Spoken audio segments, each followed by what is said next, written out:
I didn't know that one dance could destroy my entire life until I asked the wrong man. They called him the Alpha King, the monster who ruled the frontier kingdoms with blood and fear. I was just a desperate girl, running from betrayal, looking for any escape from the man who'd shattered my heart. So when I saw a stranger in the shadows at that cursed ball, I did something reckless. I asked him to dance. I didn't recognize him until it was too late. By then, his hand was already on my waist, and the whole ballroom had gone silent. If you want to know how a single moment of desperation changed everything, stay until the end. And if you're watching from your city right now, drop it in the comments and hit that like button. Let's begin. The crystal chandeliers of Thornwell Manor blazed like captured stars, but Liora Vale felt nothing but cold. She stood frozen in the doorway of the private sitting room, her hand still gripping the brass handle, her engagement ring catching the lamplight in a way that suddenly felt obscene. Inside, tangled together on the velvet settee that had belonged to her grandmother, were two people she'd trusted completely. Marcus Thorne, her fiancé of 6 months, the man her family had chosen, the man she'd tried so hard to love, had his hands buried in someone else's hair. And that someone else was Celestine, her cousin, her childhood confidant, the girl who'd braided Leora's hair and shared her secrets and promised they'd always be sisters. Liora, Marcus jerked upright, his shirt half unbuttoned, his face flushed. This isn't... Don't. The word came out sharp enough to cut. Leora's throat felt like it was closing. Don't you dare! Celestine had the decency to look away, smoothing down her disheveled dress with trembling hands. But there was something else in her expression too, something almost triumphant. You were never enough for him, Celestine said quietly. You know that, don't you? You're too plain, too quiet, too... Get out! Liora, be reasonable, Marcus started. Get out! Her voice cracked on the second word, and she hated herself for it. Hated that even now, even caught red-handed, he was trying to manage her like she was the problem, like her anger was the inappropriate thing in this room. They left. Marcus tried to touch her arm on the way past, and she jerked away so violently she nearly fell. Then she was alone. The sitting room still smelled like Celestine's perfume, jasmine and bergamot, sickly sweet. Leora's hands were shaking so hard she had to clench them into fists. The engagement ring dug into her palm. She'd known, hadn't she? Some part of her had known. Marcus had always looked at her like she was a puzzle he was trying to solve rather than a woman he wanted. Their engagement had been arranged by their families. The Vales needed the Thorns' political connections, and the Thorns needed the Vales' old money and respectability. Love was supposed to come later. It just never had. But she'd tried. She'd tried so damn hard. Liora yanked the ring off her finger and set it on the marble side table with a sharp click. Then she walked out of Thornwell Manor without looking back. The Frontier Court's Midsummer Gala was the kind of event that people traveled for weeks to attend. It was held at the Ashford Estate on the border between the civilized southern kingdoms and the wild northern territories, a massive stone fortress that had been converted into something almost beautiful if you ignored the arrow slits and murder holes still visible in the walls. Liora had come because her mother had insisted, because the Vale family couldn't afford to miss it, not when half the kingdom's power players would be there, because refusing would raise questions. She hadn't told anyone about Marcus yet, hadn't told anyone that her engagement was over, that she'd walked away from the match that was supposed to secure her family's future. She just needed one night to figure out what to do next. One night before everything fell apart completely. The ballroom was overwhelming, hundreds of people in glittering formal wear, music swelling from a full orchestra, the air thick with perfume and wine, and the complicated politics of people who smiled while plotting each other's destruction. Liora felt like she was drowning in it. She grabbed a glass of champagne from a passing servant and downed half of it in one gulp. The bubbles burned her throat. Liora! Her mother appeared out of the crowd like a hunting bird spotting prey. Elena Vale was beautiful in the way glaciers were beautiful, cold and sharp and unforgiving. Where have you been? The Ashfords are asking for you, and Lord Thorne wants to... I need air. Don't be dramatic. This is important. I said I need air. Liora pushed past her mother before Elena could grab her arm. She could feel eyes following her as she crossed the ballroom, could hear the whispers starting. The Vale girl, looking wild. The veil girl, making a scene. Again. She'd always been the disappointing one. Too bookish. Too stubborn. Too interested in music and history instead of the proper accomplishments for a noble daughter. Her younger sister Sarah was the beauty, the charming one, the one everyone loved. Liora was just the eldest daughter who had to be married off to someone suitable, and she'd failed at even that. The terrace doors were open to let in the summer breeze. Liora slipped outside and kept walking, past the couples murmuring in the shadows, past the carved stone balustrades, until she found a quiet corner where the music was just a distant murmur. She pressed her hands against the cold stone wall and tried to breathe. "You're upset." Liora spun around. She hadn't heard anyone approach. The man standing a few feet away was shrouded in shadow. The torches here had burned low, and the moon was just a sliver. She could make out a tall silhouette, broad shoulders, dark clothing that seemed to absorb the light. His voice was deep and rough, like he didn't use it often. "I'm fine," Liora said automatically. Liar. The word wasn't cruel, just observant. Liora felt something shift in her chest, some combination of exhaustion and recklessness and the champagne hitting her empty stomach.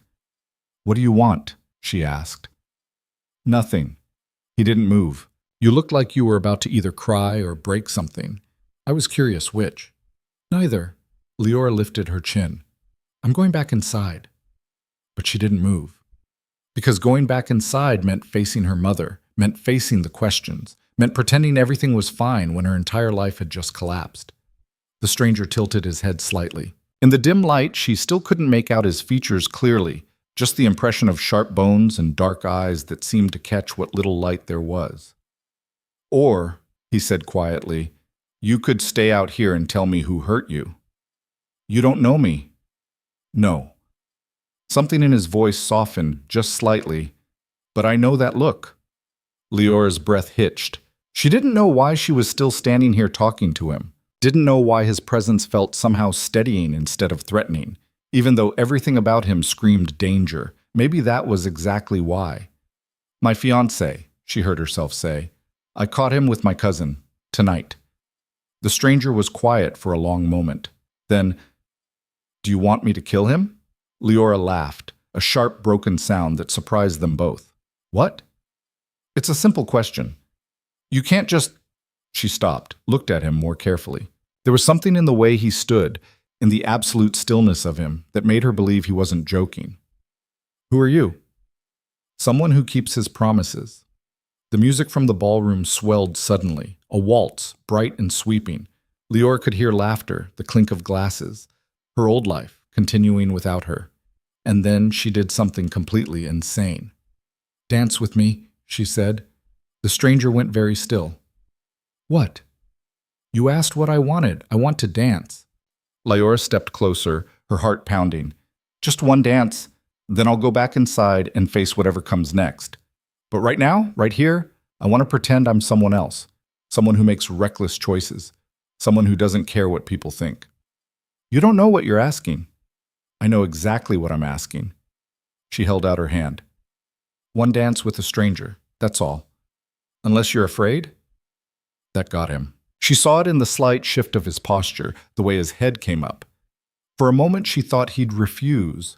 Then his hand closed around hers and the world tilted. He was warm. That was the first thing she noticed. His palm against hers was almost hot, like he was burning with some internal fire. The second thing was the way he moved, pulling her close with the kind of confidence that came from never being refused anything. They weren't in the ballroom. There was no proper floor, no other dancers, just stone and shadow and the distant music. It didn't matter. He led and she followed, and it felt like flying, like breaking, like the first honest thing she'd done in months. "You're good at this," Liora said breathlessly. "I've had practice." His voice was very close to her ear. "You're not what I expected." "What did you expect?" "Someone more afraid." She should be afraid. She was dancing in the dark with a complete stranger, a man whose face she still hadn't properly seen, and every instinct she had was screaming that he was dangerous. But danger felt good right now. Danger felt like freedom. "I'm tired of being afraid," she said. "I'm tired of doing what I'm supposed to do and being who I'm supposed to be. Just for tonight, I want—" She didn't finish. Because they turned and the torchlight finally caught his face. Leora's breath stopped. She knew that face. Everyone in the Five Kingdoms knew that face. Sharp cheekbones that could cut glass. A jaw carved from stone. Eyes so dark they were almost black, framed by lashes that were almost pretty except for the way he looked at her, like he could see straight through skin and bone to whatever truth she was hiding. His hair was dark and slightly too long, falling across his forehead in a way that made him look younger than he probably was. But it was the scar that confirmed it. A thin white line that ran from his left temple down to his jaw, disrupting the perfect symmetry of his features. Kyle Draven, the Alpha King, the nightmare of the Northern Territories. The man who'd unified the frontier kingdoms through a combination of strategic brilliance and absolutely ruthless violence. The man who'd killed his own father to take the throne. The man rumored to be cursed, to turn into something monstrous when he lost control. She was dancing with the most dangerous person in the world. You realize now, he said quietly. It wasn't a question. Leora's voice came out as a whisper. Yes. She should run, should scream, should do literally anything except stand here in his arms while the music played on. Instead, she met his eyes and said, "One dance, that's what you agreed to." Something flickered across Kyle's face, surprise maybe, or something darker. His hand tightened on her waist. "You're either very brave," he said, "or very stupid." "Maybe both." The corner of his mouth twitched. It wasn't quite a smile, but it was close. "Finish the dance then, since you insist." They moved together in the shadows, and Liora felt the world narrowing down to this. The warmth of his hand, the steady rhythm of his breathing, the way he looked at her like she was something rare and breakable, and somehow worth his attention. The waltz ended. Neither of them let go. "I should go," Liora said. Her voice didn't sound like her own. "Yes." Kale's thumb brushed against her waist, just once. "You should." But she didn't move, and neither did he. And the air between them felt electric with all the things neither of them were saying. Then the terrace doors opened and light spilled out, and a voice called, "Your Majesty, we've been looking for you." The moment shattered. Kyle released her and stepped back in one smooth motion, his face going blank and cold. The man who danced with her was gone, replaced by the Alpha King, remote, untouchable, terrifying. "Go," he said quietly. "Now." Liora went. She pushed past the servants who'd come looking for him, ignoring their shocked faces, back into the ballroom where the party was still going, where nothing had changed except her. Her hands were shaking. Her heart was trying to beat out of her chest. She'd just danced with Kyle Draven. She'd touched him, talked to him, made him almost smile. She was so completely screwed. Liora made it exactly 10 minutes before her mother found her again. "Where have you been?" Elena demanded, dragging her into a side corridor. "The Ashfords want to discuss the wedding arrangements, and Lord Thorne is asking—" "There's not going to be a wedding." Elena froze. "What?" "Marcus and I are done. I'm ending the engagement." For a moment, her mother just stared at her. Then Elena grabbed her arm hard enough to bruise. "You will do no such thing. Do you have any idea what this family has sacrificed to arrange this match? What your father has promised—" "I don't care," Liora pulled free. "I'm not marrying him." "You're being hysterical. I caught him with Celestine." The words came out louder than she'd intended. "Tonight, in Thornwell Manor. So, no, Mother, I'm not being hysterical. I'm being rational. And I'm done." Elena's face went white, then red. "Celestine? Your cousin Celestine?" "Yes." "You're lying. You must be. Celestine would never—" "Ask Marcus yourself." Liora felt exhausted suddenly. "I'm going home." "You're going nowhere. We're going to fix this quietly, discreetly. These things happen, Liora. Men stray. But you don't throw away a good match because—" "A good match?" Liora laughed bitterly. "He doesn't love me. He never did. And I'm not going to spend the rest of my life pretending that's fine." "Love." Elena said the word like it was something obscene. "You foolish girl. Love doesn't matter. Security matters. Position matters. You think your father and I married for love? We married because it was practical, because it was what our families needed, and we've been perfectly content." Liora looked at her mother. really looked at her. At the brittle perfection of her appearance, the tight control in her voice, the way she held herself like she was always on display. "You've been miserable," Liora said quietly. "You just don't know the difference anymore." Elena slapped her. The crack echoed in the corridor. Leora's cheek stung, her eyes watering. She touched her face numbly. "How dare you?" Elena hissed. "After everything we've done for you, after all the opportunities we've given you, this is how you repay us? With ingratitude and scandal?" "I'm sorry." Leora's voice came out steady despite everything. "But I'm still not marrying him." She turned and walked away before her mother could stop her, before she could break down completely. She just needed to get home, to lock herself in her room and figure out what came next. But when she reached the main hall, Marcus was there. He looked terrible, his jacket rumpled, his hair disheveled, his eyes wild. When he saw her, he started forward. "Liora, please, I need to explain to—" "Don't." She tried to step around him. "There's nothing to explain. It was a mistake. I was drunk. And Celestine was—" "Celestine was what?" Liora stopped, turning to face him. "Forcing you? Somehow making you betray me against your will?" "It didn't mean anything." "Then what does mean anything, Marcus?" She was so tired. "What exactly do you care about? Because it's clearly not me." He flinched. "That's not fair." "Fair?" Liora laughed. "You want to talk about fair? I'm trying to apologize.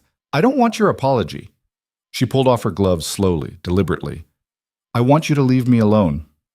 Your mother said—" "I don't care what my mother said. This is my choice, and I'm choosing to end this." Marcus's expression hardened.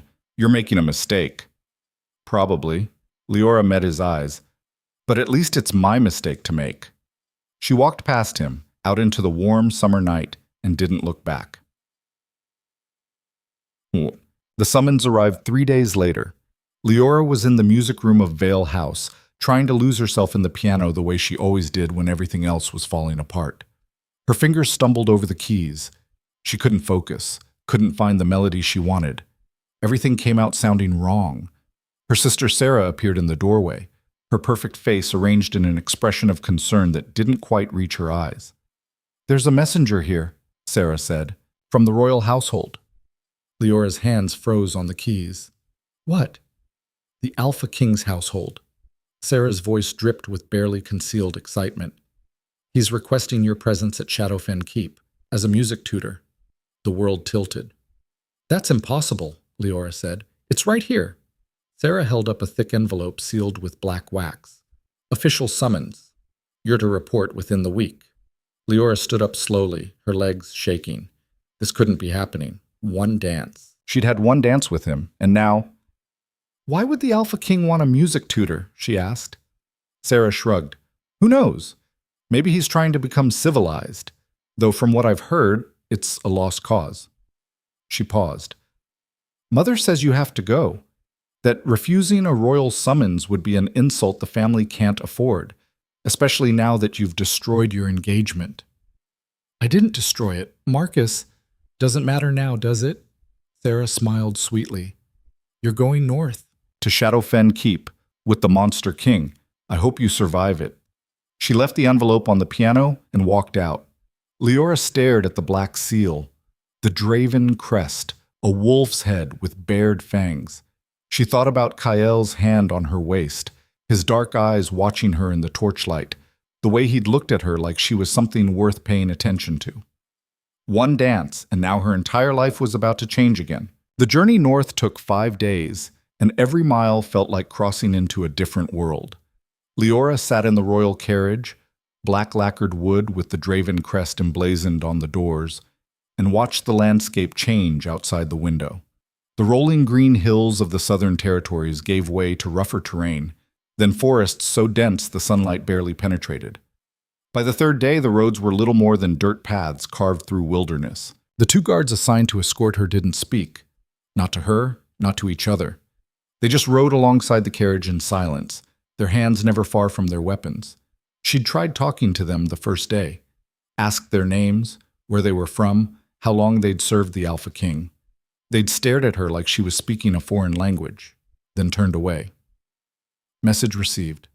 She was cargo, not a person, something to be delivered safely and otherwise ignored. Liora pulled her cloak tighter around her shoulders and tried not to think about what she was riding toward.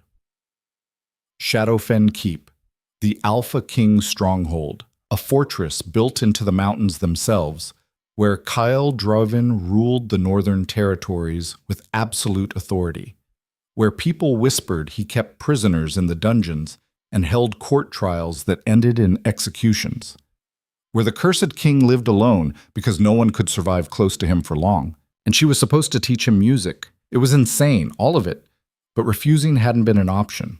Her mother had made that abundantly clear. The scandal of the broken engagement was already spreading.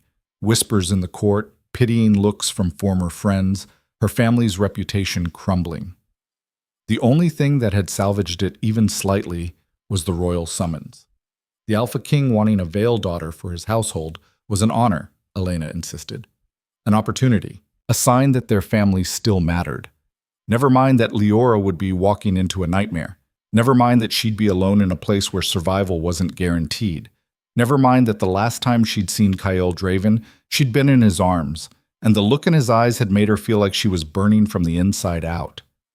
The carriage hit a rut in the road, jolting her back to the present. Outside, the forest had given way to open moorland, rolling hills of dark grass and scattered rocks, mountains rising in the distance like teeth. The sky was gray and heavy with clouds. It looked like the kind of place where hope went to die. "We're close," one of the guards finally said. His voice was rough from disuse. "Shadowfen's just over that ridge." Liora's stomach twisted. She pressed her hand against the window glass and watched as they crested the hill. Shadowfen. Keep rose out of the mountainside like something carved by angry gods. Black stone walls, towers that pierced the clouds, narrow windows that looked like wounds. It wasn't beautiful. It wasn't meant to be. It was meant to be impregnable, terrifying, a statement of absolute power. And she was about to walk inside. The gates opened as they approached, massive iron things that groaned like they were in pain. The courtyard beyond was paved in dark stone, empty except for a few guards who watched the carriage with flat, suspicious eyes. When Liora stepped out, the wind hit her like a slap. It was colder here, sharp with the promise of rain. She pulled her cloak closer and tried to look braver than she felt. A woman was waiting at the entrance, tall, severe, dressed in black with her gray hair pulled back so tight it looked painful. Her face was all sharp angles and disapproval. "Miss Vale," the woman said. It wasn't a greeting, it was an assessment. "I am Marin, the head steward. You will follow me." No welcome, no pleasantries, just orders. Liora followed. Inside, Shadowfen Keep was as cold as its exterior promised. Stone corridors lit by torches, tapestries that looked centuries old depicting battles and bloodshed, floors so polished she could see her reflection. Everything was immaculate. Everything was empty. "The king is occupied with matters of state," Marin said as she walked. Her heels clicked sharply against the stone. "You will not disturb him unless summoned. Your quarters are in the east wing. Meals are served at fixed times in the small dining hall. You will attend. Punctuality is expected." "When will I meet with the king?" Liora asked. "About the music lessons?" Marin's expression didn't change. "When he requires it. But I was summoned to— You were summoned to be available. You will wait until you are needed." Marin stopped in front of a heavy wooden door. "These are your rooms. Do not wander the keep unsupervised. Many areas are forbidden. Breaking that rule has consequences." She opened the door and gestured Liora inside. The room was spacious but Spartan-like. A bed, a wardrobe, a desk, a fireplace that wasn't lit. A single window looked out over the mountains. No personal touches, no warmth. A prison with nice furniture. "Someone will fetch you for dinner," Marin said. "Do not be late." Then she was gone, the door closing with a solid thunk that might as well have been a lock clicking into place. Liora stood in the center of the room and tried to breathe. This was her life now, this cold, silent fortress, these hostile people, this inexplicable summons from a king she'd danced with once and couldn't stop thinking about. She walked to the window and pressed her forehead against the glass. Outside, storm clouds were gathering over the mountains. What had she gotten herself into? Dinner was worse than she'd imagined. The small dining hall turned out to be a massive room with a table that could seat 50. Only 5 places were set, clustered at one end like afterthoughts. Liora arrived exactly on time and found 3 people already seated. Marin, looking as severe as ever. A thin man with nervous hands who was introduced as Torin, the keep's librarian. And a younger woman with sharp green eyes and a mouth set in a permanent sneer, Vex, apparently some kind of advisor. No Kale. "The king does not dine with the household," Marin said when she noticed Liora looking at the empty head of the table. "You need not expect his presence." The meal was served in silence. Roasted meat, dark bread, vegetables that tasted like they'd been boiled into submission. Liora tried to eat, but her stomach was in knots. The others didn't speak, didn't look at her, just methodically worked through their plates like it was a duty rather than sustenance. Finally, she couldn't stand it anymore. "How long have you all served the king?" she asked. Silence. Vex raised an eyebrow. Torin's fork paused halfway to his mouth. 3 years, Marin said eventually. "Is there a point to this question?" "I'm just trying to understand." "Understand what?" "Your place." Vex leaned back in her chair, studying Liora like something interesting she'd found under a rock.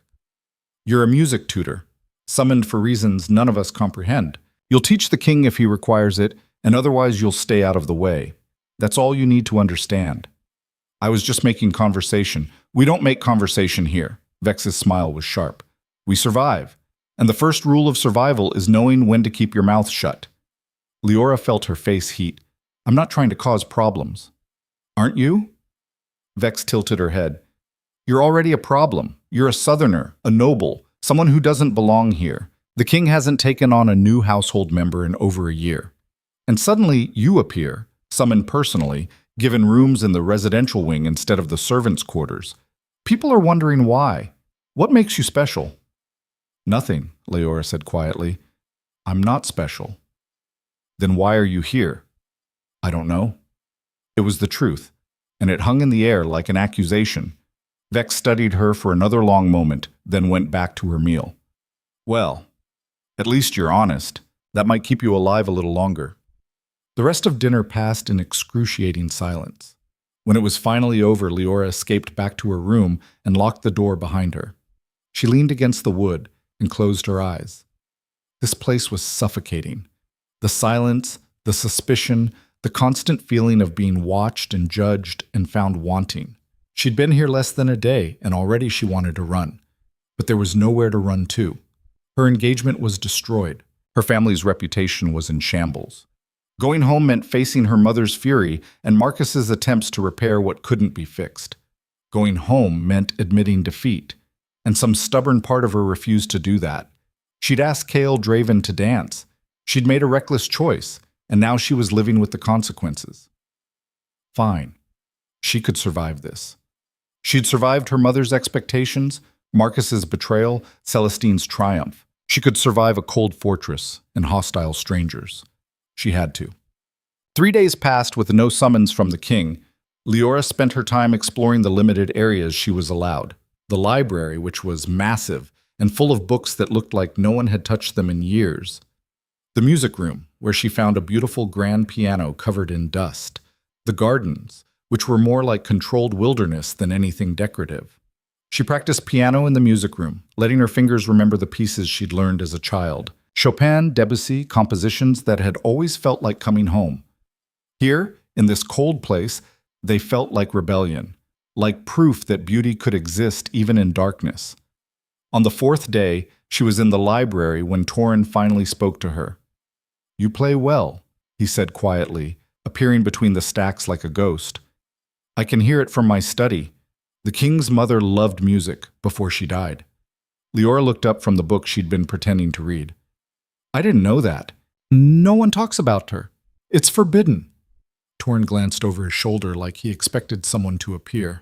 "But she used to play that same piano. Every evening, the king would sit and listen. He was just a boy then." "What happened to her?" Torin's face closed off. "Nothing you need to know about. Just be careful. This place has ghosts, and the king doesn't like being reminded of them." He disappeared back into the stacks before she could ask anything else. That night, Liora woke to screaming. It was distant, muffled by stone walls and distance, but unmistakable. A man's voice, raw with agony or rage or both. It went on, rising and falling, until it cut off so abruptly the silence afterward was worse. She sat up in bed, her heart racing. No one else seemed to react. No footsteps in the corridor, no servants rushing to investigate. Like this was normal. Expected. In the morning, she asked Marin about it. "You heard nothing," Marin said flatly. "Is that clear?"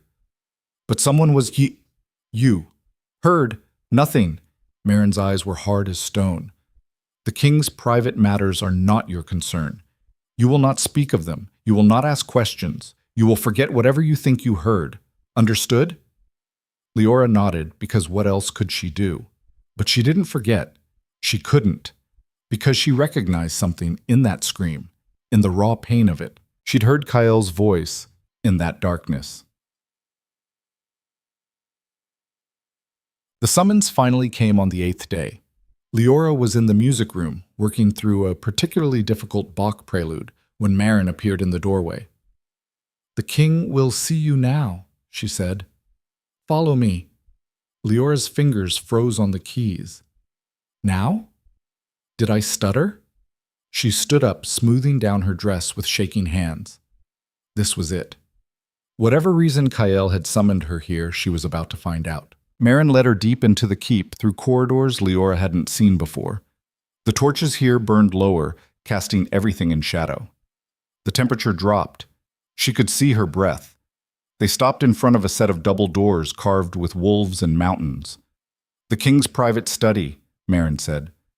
"Knock and wait. Do not enter until he gives permission. Do not speak unless spoken to. Do not—" "I understand," Liora interrupted. She was tired of being treated like an idiot. "Thank you." Marin's expression suggested she thought thanks were premature. Then she turned and left, her footsteps fading into silence. Liora stood alone in the corridor, staring at the doors. Her heart was trying to beat out of her chest. She could leave, could turn around and walk away and refuse this whole insane situation. But she'd never been good at walking away when she was scared. She knocked. "Enter." The voice was the same one from the garden, deep, rough, unmistakable. Liora took a breath, pushed open the door, and stepped inside. The study was huge and surprisingly cluttered. Books piled on every surface, maps spread across a massive desk, weapons mounted on the walls. A fire burned in the fireplace, the only source of warmth in the room, and standing in front of it, backlit by flames, was Kyle Draven. He looked different than he had at the ball. Harder. More dangerous. He was dressed all in black, his shirt unlaced at the throat, his hair disheveled like he'd been running his hands through it. The scar on his face stood out starkly in the firelight. He was staring into the flames like they held answers to questions he couldn't ask. "Close the door," he said without looking at her. Liora did. The sound of it shutting felt final. "You came," Kyle said, still not looking at her. "I was summoned by you." Her voice came out steadier than she felt. "Though I still don't know why." "Don't you?" He turned then, and the full force of his attention hit her like a physical thing. Those dark eyes boring into hers, searching for something. "No," Liora said, "I don't. You asked me to come here as a music tutor, but you haven't requested a single lesson.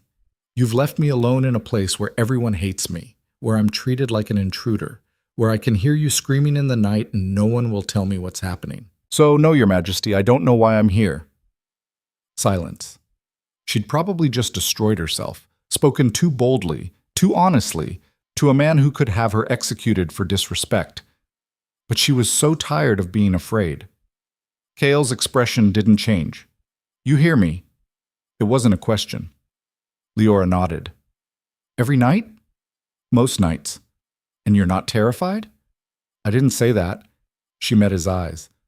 "But I'm here anyway." Something shifted in his face. Surprise, maybe, or recognition. He moved away from the fireplace closer to her, and Liora had to force herself not to step back. Up close, he was overwhelming. Taller than she remembered, broader, radiating heat and danger in equal measure. "I'm cursed," he said flatly. "Do you know what that means?" "I've heard the rumors." "Not rumors. Truth. Kale's jaw tightened. My bloodline carries a rage that can't be controlled. When it takes over, I lose myself. I become something else, something violent. Every alpha king before me either died young or went mad. Most killed their own families first. I've survived this long because I stay alone, because I don't let anyone close enough to hurt when I inevitably lose control. Leora's throat was dry. Then why am I here? Because of you. The words hung between them like a confession. That night at the ball, Kyle continued, his voice rough, I was on the edge. I'd felt the rage building all evening, knew I needed to leave before I did something unforgivable. And then you appeared, asked me to dance, and for the first time in years the rage, it quieted. Leora's breath caught. What? I don't know why, I don't know how, but when I touched you, when we danced, it was like the curse couldn't reach me, like I could breathe again. His hands clenched into fists. I told myself it was a fluke, a coincidence, that I'd forget about you, but I couldn't.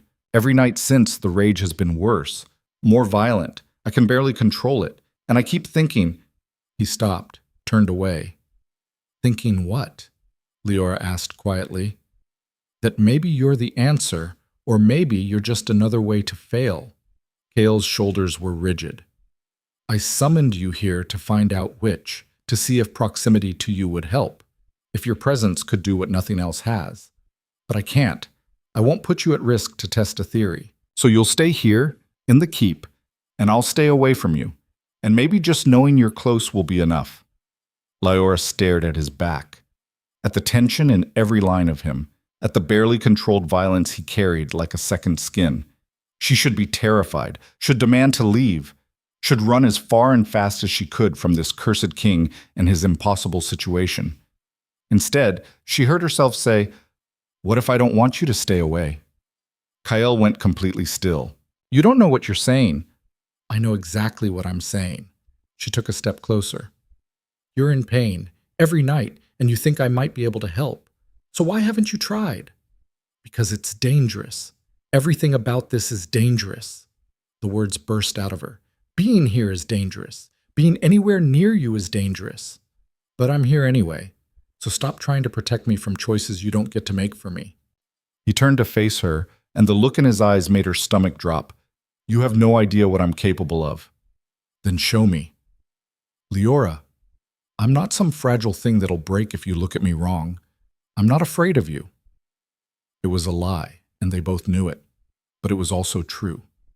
And if there's even a chance I can help, don't I deserve to try? Kale closed the distance between them in 2 strides. Suddenly he was right there, close enough that she could feel the heat radiating off him, see the war happening behind his eyes. You should be afraid, he said softly. I could hurt you. Without meaning to, without wanting to, I could kill you. And you'd still be standing here telling me you're not afraid. Maybe I'm reckless. Liora tilted her chin up. You said it yourself that night.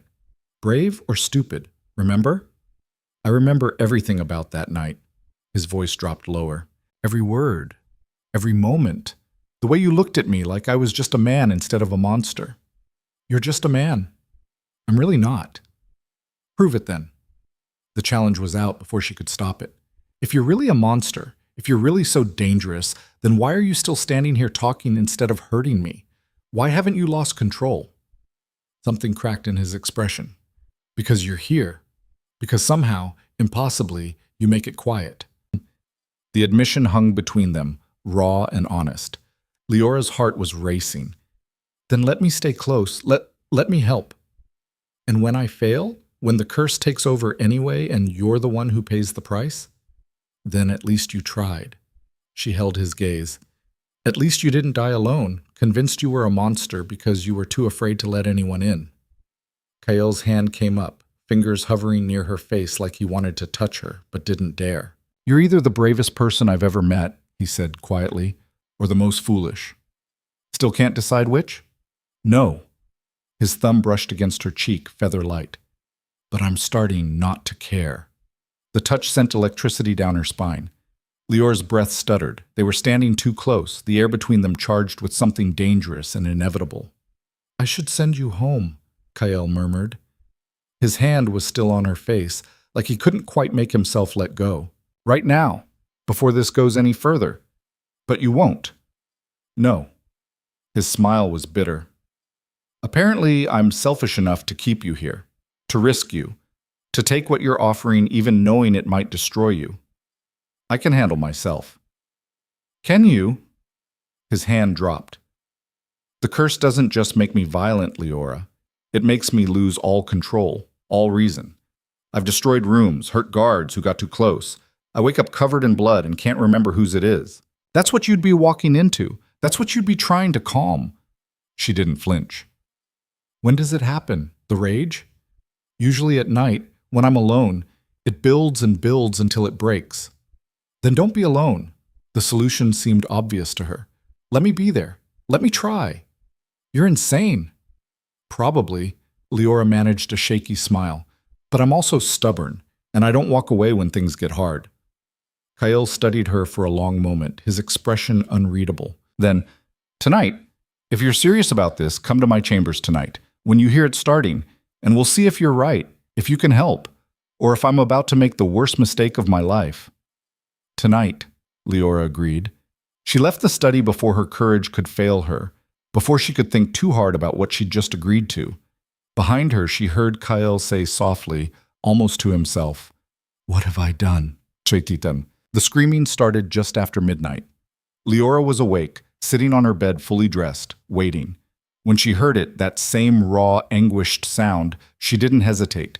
She grabbed a candle and stepped into the corridor. The keep was dark and silent except for the screaming. No guards, no servants. Everyone knew better than to investigate. Everyone except her.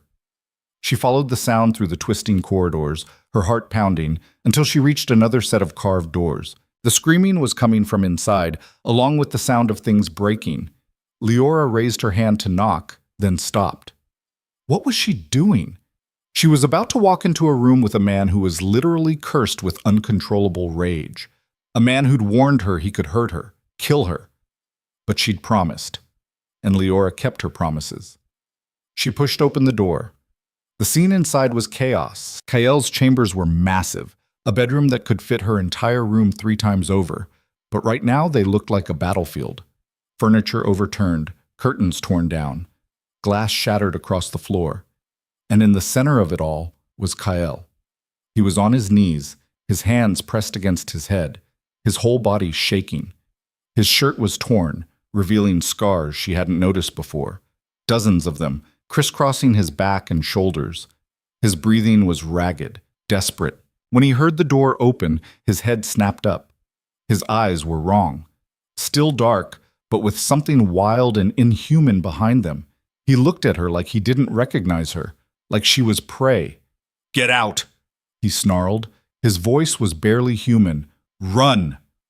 Liora closed the door behind her and stepped into the room. Glass crunched under her feet. "I'm not running," she said. "You don't understand." Kael's hands clenched into fists. "I can't control it. I can't stop it. You need to leave before it." "Before you what?" She moved closer. "Hurt me? You won't. You don't know that. Yes, I do." Liora knelt down in front of him, close enough to touch, close enough to be in danger if he lost what little control he had left. "Look at me, Kael. Really look at me." He tried to turn away, but she caught his face in her hands. His skin was burning hot, feverish. His whole body was vibrating with barely contained violence. "I'm here," she said softly, "and I'm not afraid." "You should be." "I know, you've said that." She held his gaze, refusing to let him look away. "But I'm still here. So stop fighting it alone. Let me help." "I don't know how." "Then we'll figure it out together." Kael's breath hitched. For a moment, she thought he was going to pull away, push her out, demand she leave before it was too late. Instead, he leaned forward and pressed his forehead against hers. The effect was immediate. She felt him shudder, felt some of the terrible tension drain out of him. His breathing started to slow, becoming less ragged, less desperate. "It's working," he whispered. He sounded shocked. "You're working." Leora's hands were still on his face. She could feel his pulse racing under her fingertips. "What do you need?" "Just stay. Don't move. Don't let go."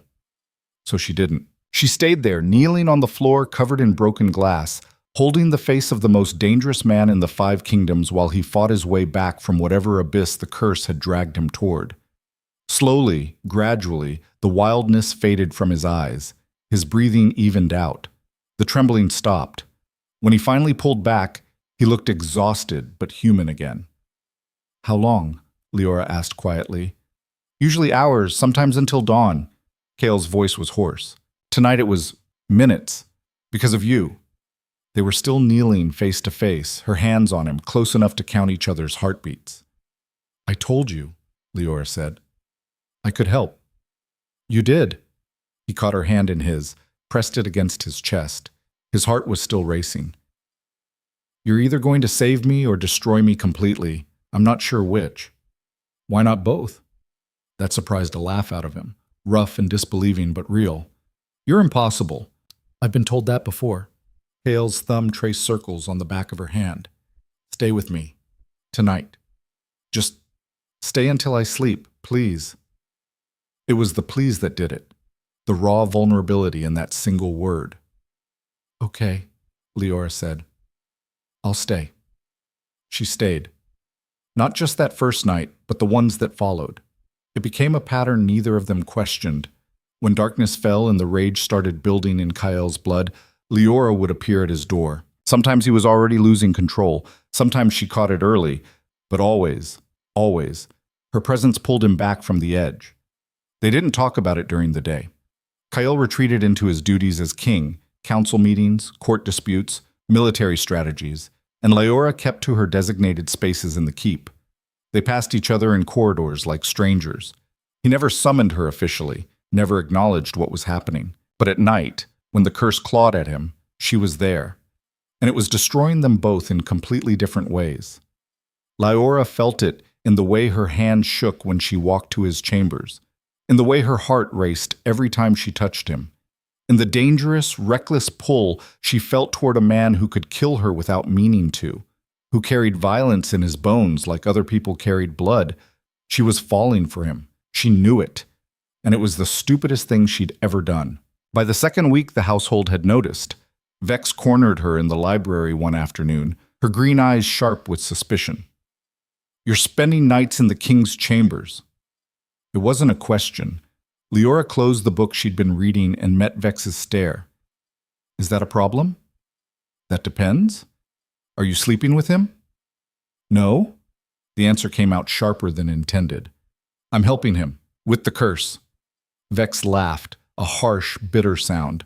"Helping him. Right, because that's worked so well for everyone else who's tried." "What do you mean?" "I mean, you're not the first." Vex leaned against the bookshelf, her expression cold. "The kings had healers, priests, even a witch once. All of them convinced they could cure him. All of them failed. Most of them didn't survive the attempt." Leora's stomach dropped. "He didn't tell me." "Of course he didn't. He wants you there. He's using you." Vex's smile was cruel. "And when you fail like all the others, when he finally loses control and tears you apart, don't say no one warned you." She walked out before Liora could respond. That night when Liora appeared at Kael's door, she didn't go in right away. She stood in the corridor, her hand on the handle, listening to the sound of things breaking inside, listening to him fight alone. Vex's words echoed in her head. "He's using you. When he finally loses control and tears you apart." Maybe it was true. Maybe she was just another failed attempt in a long line of them. Maybe she was walking toward her own death. Liora pushed open the door anyway. Kael was standing in the center of the room, his back to her, his shoulders heaving. He'd destroyed half the furniture already. The chair was in pieces, the mirror shattered, deep gouges in the wooden walls like he'd clawed at them with his bare hands. "You shouldn't be here," he said, without turning around. His voice was strained, barely controlled. "Not tonight. It's worse tonight." "When is it not worse?" Liora closed the door. "You're always fighting it." "Tonight I might lose." He turned to face her, and she saw the truth in his eyes.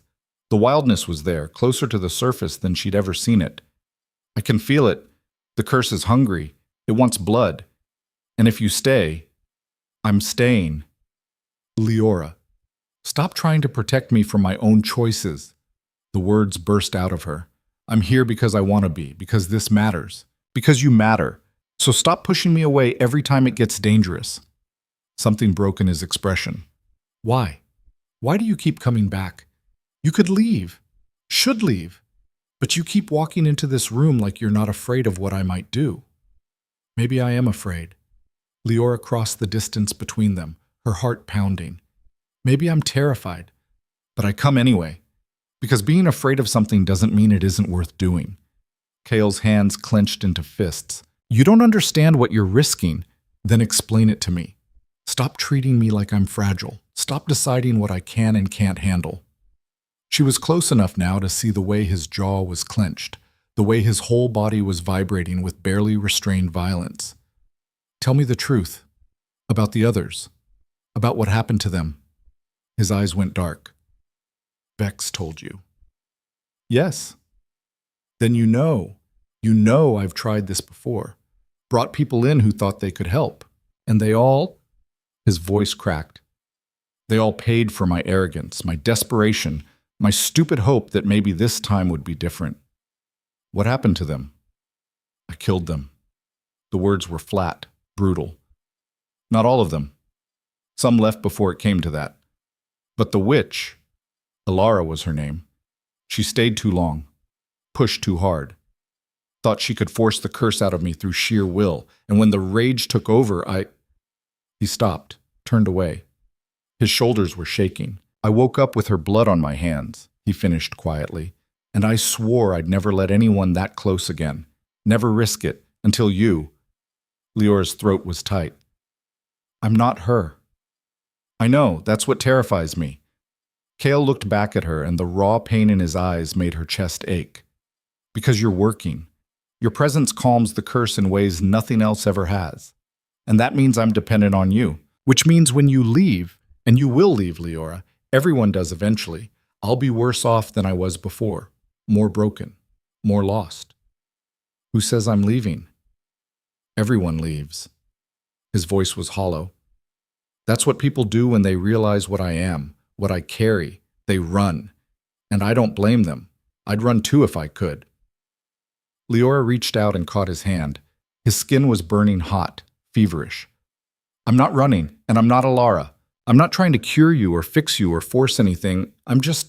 She struggled to find the words. I'm just trying to be here. With you. While you fight. You make it sound simple. Maybe it is simple. Maybe we're the ones making it complicated. Kyle pulled his hand free and stepped back. The distance felt deliberate, painful. It can't be simple.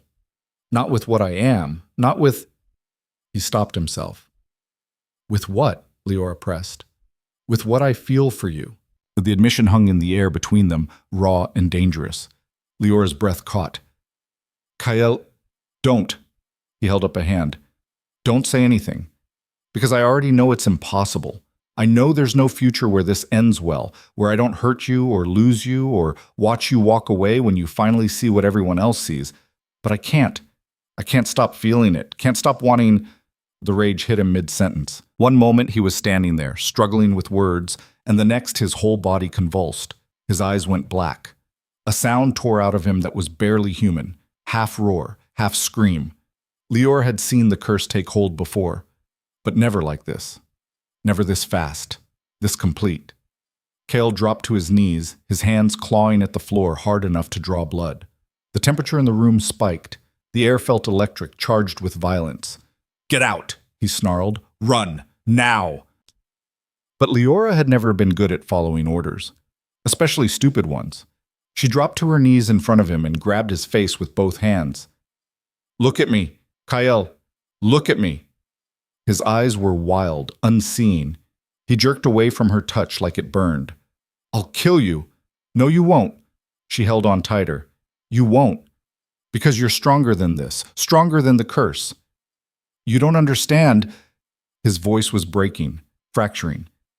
It's not about strength. It's in my blood, my bones. I can't fight what I am, then stop fighting. The words came out before she could think them through. Stop trying to control it. Stop trying to push it down. Just breathe. Feel it. Let it pass through you instead of drowning in it. That's not how it works. How do you know? Have you ever tried? Liora pressed her forehead against his, the way she had that first night. Stop fighting yourself. Stop hating what you are. Just breathe with me. Right now. That's all. Cale's breath was coming in ragged gasps. His hands came up. She thought he was going to push her away. Instead, he grabbed her arms hard enough to bruise and held on like she was the only solid thing in a world gone mad. I can't. You can. We can. Leora's voice was steady, even though her heart was trying to break out of her chest. Breathe in, hold, breathe out with me. Come on. She breathed slowly, deliberately, counting in her head. After a moment, an eternity, she felt Kale's breathing start to match hers, felt the terrible tension in him begin to ease just slightly. That's it, she murmured. You're doing it. Stay with me. Liora. Her name on his lips sounded like a prayer, like a plea. I'm here. I'm not going anywhere.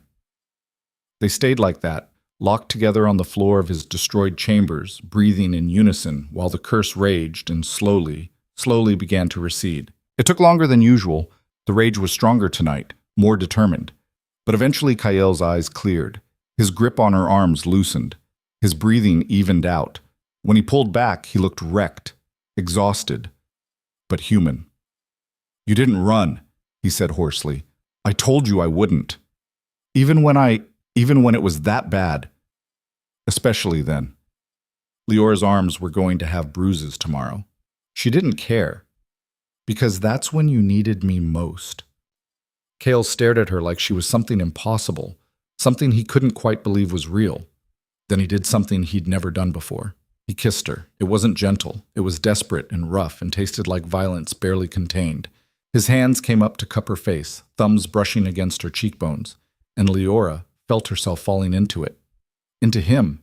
Into whatever this dangerous, reckless thing between them was becoming. When they finally broke apart, both breathing hard, Kale pressed his forehead against hers again.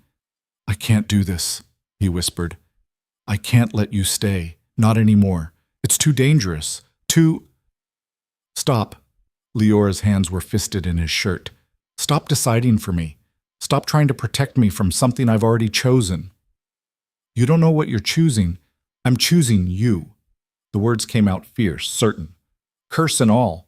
Violence and all. Whatever comes next, I'm choosing this. Unless you don't want me to. Kale's laugh was broken. Want you to? Liora, He stopped, seemed to realize what he'd been about to say.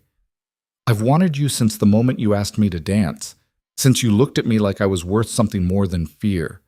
But wanting you doesn't make this right, doesn't make it safe. I don't need safe, I need real. This is real. He pulled her closer, his voice dropping. This is the realest thing I've ever felt, and it's going to destroy us both. Maybe. Liora could feel his heartbeat against her palm. Or maybe it'll save us. You have too much faith, and you don't have enough. Kale kissed her again, softer this time, but no less intense, like he was trying to memorize the feeling, like he already knew he was going to have to let her go. When they broke apart, his expression had changed, gone cold, determined. No, Liora said immediately. Whatever you're thinking, no. I'm sending you home. The words hit like a physical blow. What? Tomorrow. I'll arrange an escort. You'll go back to your family, to your life, and you'll forget about this place. About me. Kale's voice was steady, but his eyes were desperate. It's the only way to keep you safe. I don't want to be safe. Well, I do. His composure cracked. I want you safe. I want you alive. I want you to have a future that doesn't involve waking up covered in my blood because I finally lost control. Is that so hard to understand? You won't lose control. I already am. He stood up, putting distance between them. Can't you see? You're in my head, under my skin. I can't think straight when you're near, can't focus on anything except wanting you, and that's dangerous. For both of us. The curse feeds on strong emotion. And what I feel for you... He stopped, turned away. What do you feel for me? Liora asked quietly. It doesn't matter. It matters to me. Kale's shoulders were rigid. I feel too much. More than I should. More than is safe. And if I let this continue, if I keep you here, the curse will use it against us. We'll turn what we have into a weapon. I've seen it happen before. I won't let it happen to you. So, you're just going to send me away? Make the decision for both of us? Liora stood up, her hands shaking with anger. That's not protecting me, that's running away. Call it whatever you want, you're leaving tomorrow. And if I refuse? Then I'll have you removed by force. His voice was flat, final. I'm the king, you can't refuse me. Liora felt tears burning behind her eyes. She refused to let them fall. You're a coward. Kale flinched like she'd struck him. Maybe. But you'll be alive, and that's all that matters. Not to me. She walked to the door, her vision blurring. Being alive isn't the same as living. I thought you of all people would understand that. She left before he could respond, before she could break down completely. Behind her, she heard something shatter, glass or wood, or maybe Kyle's own control. She didn't know. Didn't care. She made it back to her room before the tears came. The summons from her family arrived the next morning. Liora stared at the letter Marin had delivered, her hands numb. It was from her mother, terse, formal, demanding Liora's immediate return. The family had arranged a new match. Lord Dennison, a widower twice her age with holdings in the south. The wedding was set for 3 weeks from now. Your escort is ready, Marin said. The king requests you leave within the hour. Of course he did. Get rid of the problem quickly, efficiently, before he could change his mind. Liora crumpled the letter. Fine. She packed her few belongings mechanically, her mind elsewhere. This was it.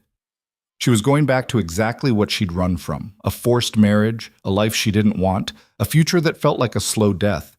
But at least Kyle would be safe from her. At least she wouldn't be the reason he lost control. That should matter more than it did. The carriage was waiting in the courtyard, same black lacquer, same silent guards. Liora climbed in without looking back at the keep. If she looked back, she'd lose her nerve, would run back inside and beg Kyle to let her stay. And he'd refuse, because he was too busy protecting her from himself to see that she didn't want protection. She wanted him. The carriage lurched into motion. They'd made it maybe half a mile when the driver suddenly pulled the horses to a stop. Liora leaned out the window. What's wrong? No answer. The guards were staring at something ahead on the road. She couldn't see what. Then she heard hoofbeats, fast, getting closer. A single rider appeared around the bend, a man on a dark horse, riding like the devils were chasing him. As he got closer, Liora's breath caught. Marcus. He pulled up alongside the carriage, his face flushed, his clothes dusty from hard riding. Liora, thank the stars, I've been searching for you. What are you doing here? She couldn't keep the ice out of her voice. I came to bring you home. Your mother told me about this.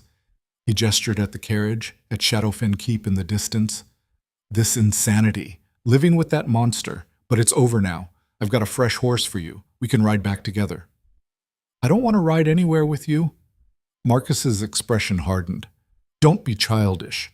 What happened with Celestine, it was a mistake. I've apologized. Your family has forgiven me. The new engagement your mother arranged is perfectly suitable. We can put this whole mess behind us. You mean you can put it behind you? Liora felt rage building in her chest. Pretend it never happened. Go back to your life while I marry some old man I've never met because my family needs the alliance. Is that what you want? I want you to be reasonable. I'm done being reasonable. She pushed open the carriage door. I'm done letting other people make my choices, done pretending I don't matter. You're being hysterical, and you're being exactly what you've always been. Selfish, manipulative, thinking you can control me because I'm too weak to stand up for myself. Liora climbed out of the carriage. But I'm not weak, not anymore. So go back to Celestine or whoever else you're sleeping with and leave me alone. Marcus dismounted, his face darkening. You think you have choices here? You think that monster you've been spreading your legs for is going to save you? One of the guards stepped forward. Watch your tongue.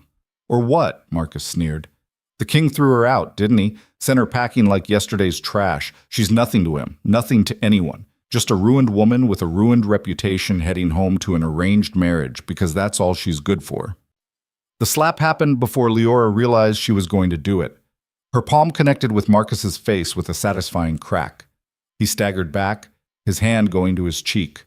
For a moment, he just stared at her, shocked. Then his expression twisted into something ugly. "You stupid!" He lunged forward, grabbing her arm. "You're coming with me, now, before you embarrass yourself any further." "Let go of me." "I said you're coming." The guard moved to intervene, but Marcus pulled something from his belt. A knife, short and wicked sharp. He pressed it against Leora's throat before anyone could react. "Back off," Marcus snarled at the guards. "All of you, or I swear I'll cut her." Liora froze. The blade was cold against her skin, sharp enough that she could feel it threatening to break through.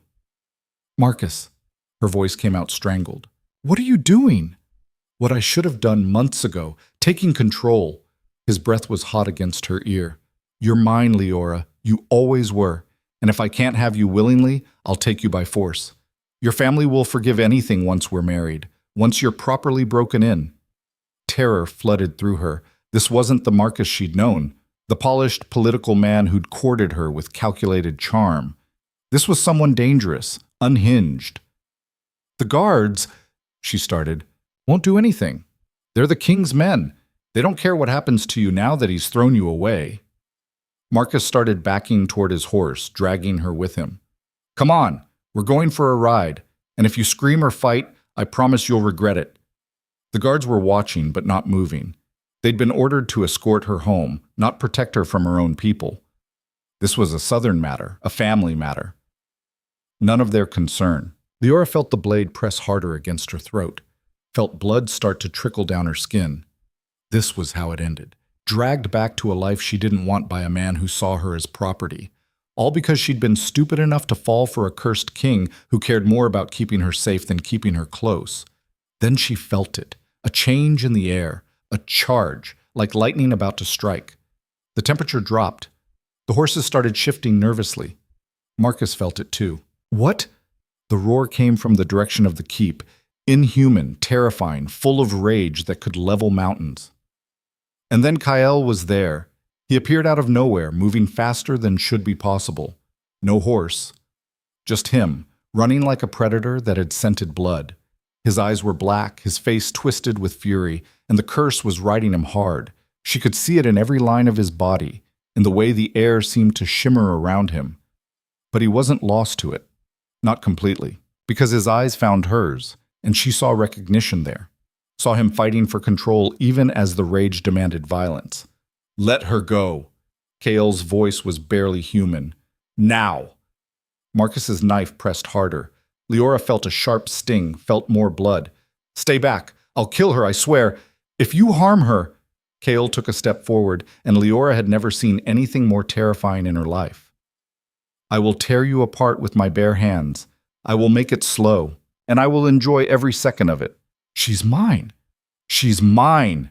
The words came out as a roar that echoed off the mountains. And Liora felt something shift in her chest, something fierce and certain and true. Marcus's hand was shaking. The knife wavered.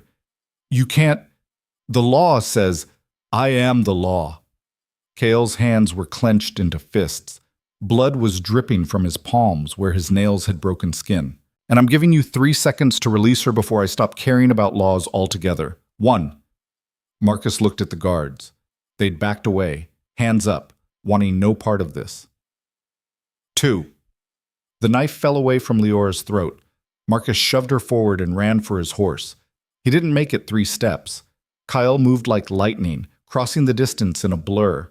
His hand closed around Marcus's throat, lifting him off the ground. The curse was winning now. Liora could see it in Kyle's eyes, in the inhuman strength he was using. "Kyle," she started. "He hurt you." Kale's voice was a growl. "He made you bleed." "I'm fine." "He threatened to take you, to break you." His grip tightened.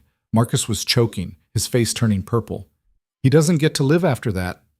Liora stumbled forward, her hand going to Kale's arm. "Don't, please, he's not worth it. Don't let him be the reason you lose control." "I'm already lost." "No, you're not. You're here. You came for me. You're fighting. She pressed her palm against his cheek, forcing him to look at her. Don't throw that away for him. He's nothing. He doesn't matter. Cale's eyes were still black, but she saw the war happening behind them, saw him trying to claw his way back from the edge. Please, she whispered, come back to me. For a long moment, nothing happened. Then Kael's grip loosened. Marcus dropped to the ground, gasping and coughing. Kael pulled Liora against him, one arm wrapping around her waist like he was afraid she'd disappear. His whole body was shaking. I heard you scream, felt it, the fear. I had to. I know. She buried her face in his chest. I know. I was going to let you go. Was going to send you away, keep you safe. His voice cracked. But the moment I felt you in danger, nothing else mattered. Not the curse, not safety, not anything except getting to you. You did. And I nearly killed him for touching you. But you didn't. Liora pulled back just enough to look up at him. You stopped. You're stronger than you think. Kael's thumb brushed against the cut on her throat. His expression went murderous again. He made you bleed. It's just a scratch. I should tear him apart anyway. Kael, she caught his face. Look at me. I'm fine. I'm here, with you. That's all that matters. He pressed his forehead against hers, breathing hard. You're not leaving. No? No, I don't care about safe anymore. I don't care about proper or reasonable or any of it. His hands tightened on her waist. You're staying, with me, and anyone who tries to take you will answer to me, to the curse, to whatever monster I become when I lose control. Do you understand? Liora's heart was trying to beat out of her chest. Yes. Say it. Say you'll stay. I'll stay. Kael kissed her like it was the only thing keeping him alive. Like she was air and he'd been drowning. Behind them, Marcus had crawled to his horse and was riding away as fast as he could. The guards were staring at anything except the two of them. When they finally broke apart, Kael kept her pressed against him. You came back for me, Liora said quietly. I never really let you go. I never really let you go. The words hung between them like a vow. Kael's arms were still locked around Liora's waist, his forehead pressed against hers, his breathing gradually slowing from the violent edge the curse had driven him to. The cut on her throat had already stopped bleeding, but his eyes kept drifting to it, his jaw clenching each time. We need to get you back to the keep, he said finally. His voice was rough, scraped raw. That needs to be treated properly. It's barely a scratch. He put a blade to your throat. The words came out tight, controlled, but Liora could hear the rage underneath. He threatened to break you, to take you by force. That's not a scratch, Liora. That's an act of war. She pulled back enough to see his face. The curse had receded, but his eyes still held that dangerous edge. What are you going to do? What I should have done the moment he touched you. Kael's hand came up to cup her face, his thumb brushing gently over the cut. I'm going to make sure everyone knows exactly what happens to people who try to harm what's mine.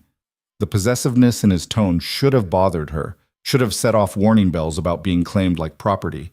Instead, it made something hot and fierce unfurl in her chest. What's yours? She repeated softly. Yes. No hesitation, no apology. Mine, if you'll have me. I already told you I would.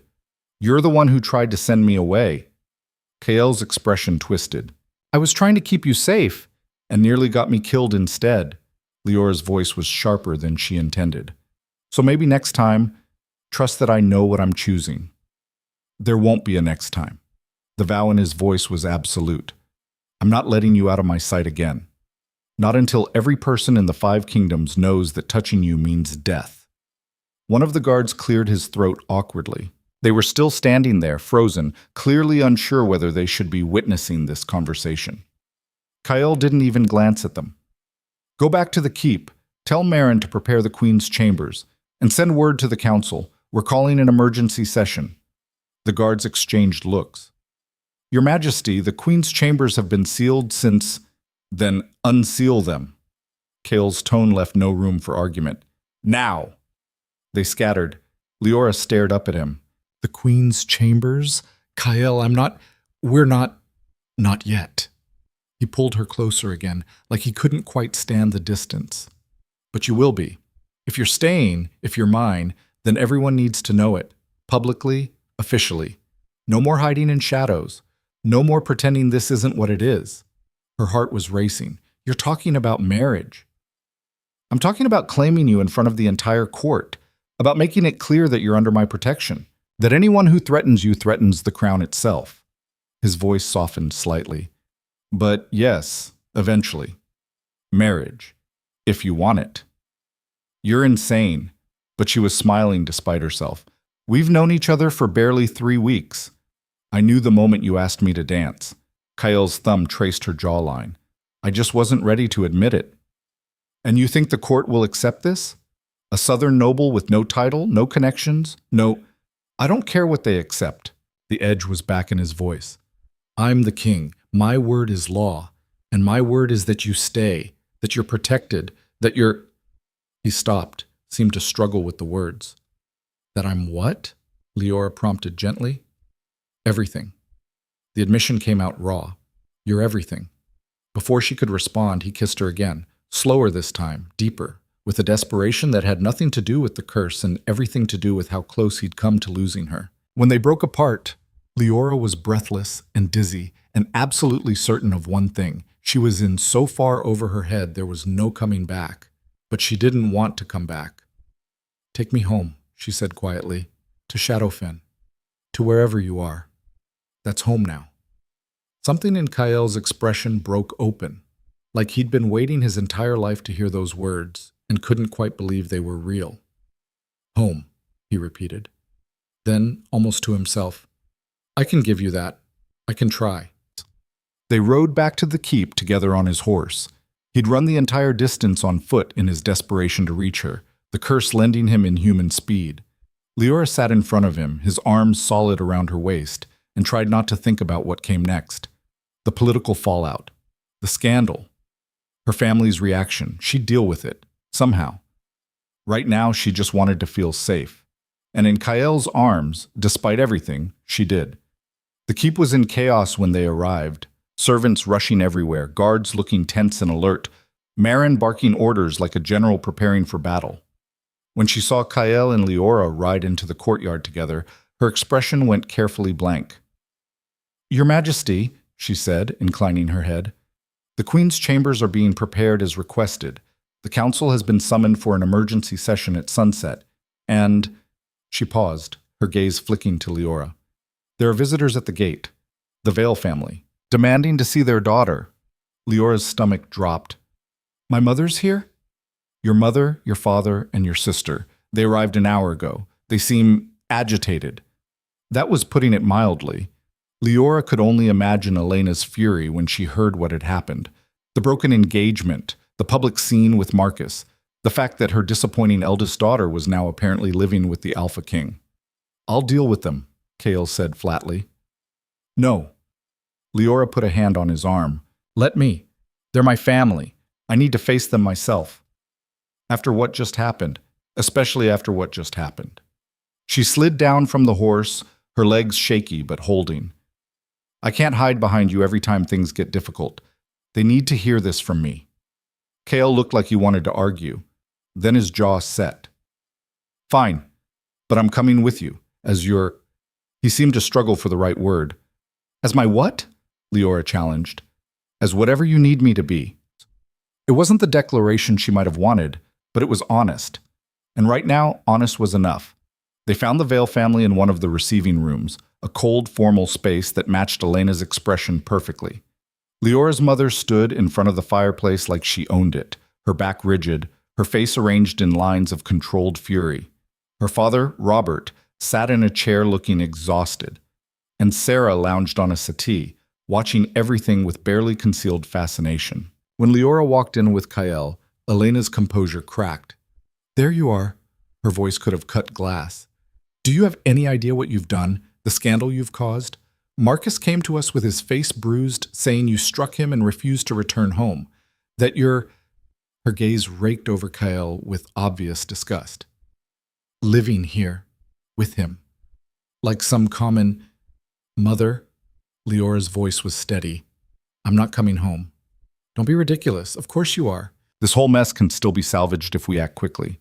Lord Dennison is willing to overlook your indiscretions if we move up the wedding date. We can have you married within the week. I'm not marrying Lord Dennison. You don't have a choice. Actually, she does. Cale's voice cut through the room like a blade. As a guest under my protection, Miss Vale is under no obligation to accept any arrangement made without her consent. Elena turned her glare on him. This is a family matter, Your Majesty. With all due respect, it's not your concern. It became my concern the moment one of your arranged suitors put a knife to her throat. The room went silent. Robert Vale stood up slowly. What? Marcus Thorne attempted to abduct your daughter by force today. He threatened her life when she refused to go with him. Cale's tone was perfectly controlled, but Liora could hear the rage underneath. My guards witnessed it, as did I. So yes, Lord Vale, this is very much my concern. That's impossible, Elena said, but her voice wavered slightly. Marcus wouldn't. Marcus did. Liora touched the cut on her throat. It was barely visible now, but still there. He held a blade here and told me he'd take me by force if necessary, that he'd break me. Those were his exact words. Sarah had gone pale. Even Elena looked shaken. Where's he now? Robert demanded. Riding south as fast as his horse can carry him, Kyle said. If he's smart, he'll keep riding and never show his face in the Northern Territories again. If he's not, his smile was sharp and cold. Well, the frontier can be a dangerous place. Elena recovered herself. Even so, this doesn't change the fact that Liora has obligations to her family, to the match we've arranged with Lord Dennison. A match she doesn't want, Liora interrupted. A match I'm refusing. You can't force me, Mother. I'm not a child anymore, and I'm not going to marry a stranger just because it's politically convenient for you. Then what will you do? Elena's voice dripped with scorn. Live here as the king's mistress? Ruin yourself completely? You think that's better than a respectable marriage? I think being happy is better than being respectable. Happiness, Elena laughed bitterly. Is that what you think you'll find here? With him, you foolish girl, he's cursed. Everyone knows it. He'll destroy you eventually, just like he's destroyed everyone else who got too close. That's enough. Cale's voice was dangerously quiet. You will not speak to her that way. Not in my keep. Not anywhere. Or what? You'll kill me too? Elena lifted her chin. I've heard the stories, Your Majesty, about the witch, about the others you've murdered in your rages. Do you really think my daughter will be any different? Do you think love will save her when the curse takes over? Mother, stop! Liora started, but Kyle held up a hand. You're right. The admission seemed to surprise everyone, including Liora. The curse has taken lives, Kyle continued, his voice steady. Good people. People who tried to help. People I cared about. And I've spent years believing that meant I deserved to be alone. That anyone who got close would inevitably pay the price. He paused. Your daughter changed that. One girl can't cure a blood curse. She doesn't cure it. She calms it. Her presence makes it manageable in ways nothing else ever has. Kale's gaze shifted to Liora, and the look in his eyes made her chest tight. I don't know why. I don't know how. But when she's near, I can breathe. I can think. I can be something more than the monster you think I am. Pretty words, Elena said, but words won't protect her when you lose control. No, they won't. Kale's jaw tightened. But I will, every day, every night, every moment. I'll fight this curse with everything I have because she's worth fighting for. Because losing her would be worse than any rage the curse could inflict. Liora felt tears burning behind her eyes. She blinked them back. Elena looked between them, her expression calculating. And what exactly are you offering my daughter? What future does she have here? Whatever future she wants, Kyle's voice was firm. But if she'll accept it, I'm offering her a crown, a kingdom, a place at my side not as a mistress but as a queen. The room went dead silent. Sarah actually gasped. Robert looked like he'd been struck. Even Elena seemed momentarily speechless. You're proposing marriage, Elena said finally, to my daughter, the one you've known for less than a month. Yes. That's insane. Probably. Cale didn't look away from Liora. But I've tried doing things the sensible way, the safe way. It nearly got her killed, so now I'm doing it the honest way, the way that might actually work. Leora's hands were shaking. Kyle, you don't have to answer now, he said quickly. I'm not trying to pressure you, but I need your family to understand that you're not some plaything I'm using and discarding. He seemed to struggle for words. You're the first person in years who's made me want to be more than what the curse made me. And if you'll have me, I'll spend the rest of my life trying to be worthy of that. It was the most he'd ever said in front of anyone else, the most vulnerable she'd ever seen him, and he'd done it in front of her family, in front of people who judge and gossip and spread this story across the 5 kingdoms. He'd done it for her. This is ridiculous, Elena started. You can't seriously expect us to— Mother! Leora's voice cut through the room. Stop. Elena's mouth snapped shut. Liora took a breath, then another. Her whole life, she'd let other people make her choices. Her mother, her family, Marcus, everyone except herself. She'd been so afraid of disappointing them, of being the wrong kind of daughter, that she'd almost lost herself completely. Not anymore. I'm staying, she said clearly. Here, with Kyle. And if he's offering marriage, then yes. My answer is yes. Liora, her father began. No, father. I've made my choice. You can accept it or not, but it's done. She looked at her mother. I know this isn't what you wanted for me. I know I've been nothing but a disappointment since birth. The daughter who didn't fit the mold, who asked too many questions and wanted the wrong things. But I'm done apologizing for that. I'm done trying to be someone I'm not. Elena's face was pale. You're throwing away everything. I'm choosing everything that matters. Leora's voice was stronger now. Love, freedom, a future on my own terms. And if that makes me a disappointment, then I'll be a disappointment. But I'll be happy. Sarah stood up suddenly. I think it's brave. Everyone turned to stare at her. What? Sarah shrugged, a small smile playing at her lips. She's right.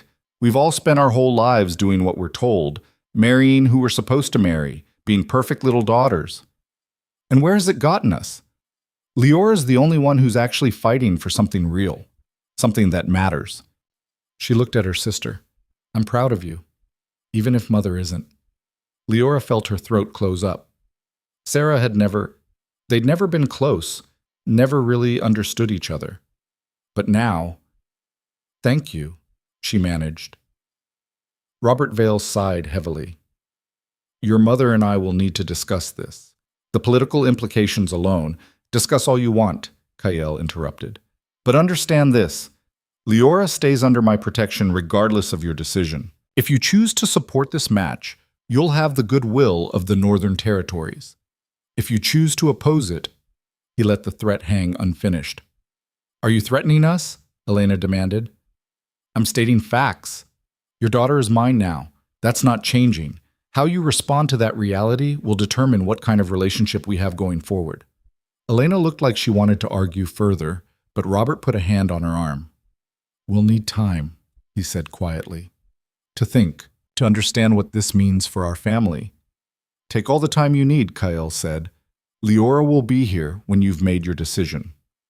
It was a dismissal. Elena clearly recognized it as such.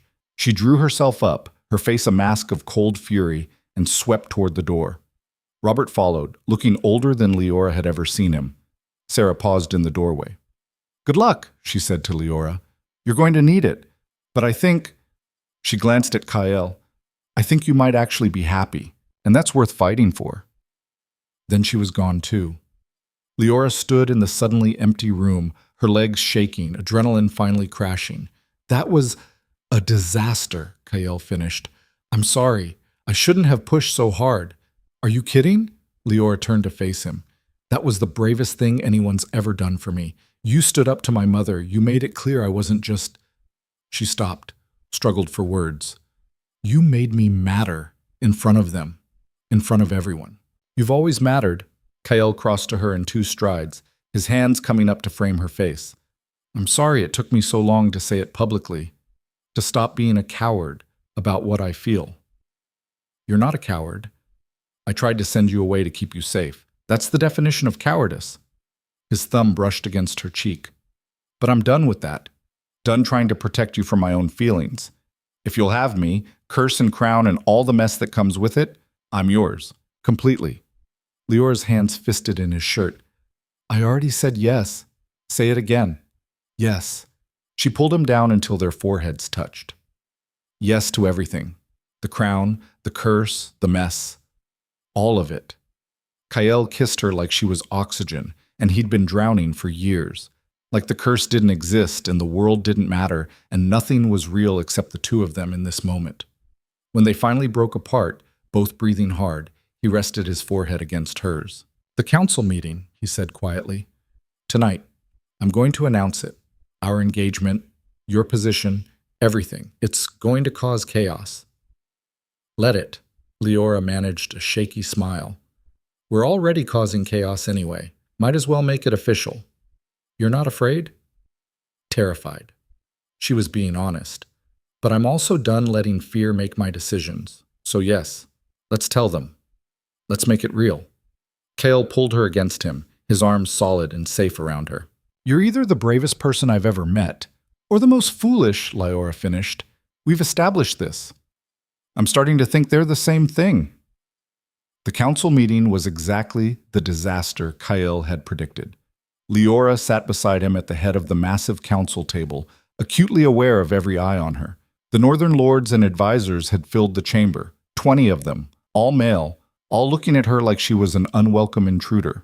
Vex was there too, her green eyes sharp and calculating. Torrin sat near the back, looking uncomfortable. Marin stood against the wall, her expression carefully neutral. Kael had insisted Liora wear something befitting her new position. She'd changed into a deep blue gown that one of the servants had found, formal, elegant, with the Draven crest embroidered on the bodice. It felt like armor. She needed armor. Gentlemen, Kael began, his voice carrying easily through the chamber. I've called you here to announce a decision regarding the succession. Effective immediately, I am taking a queen. The murmurs started immediately.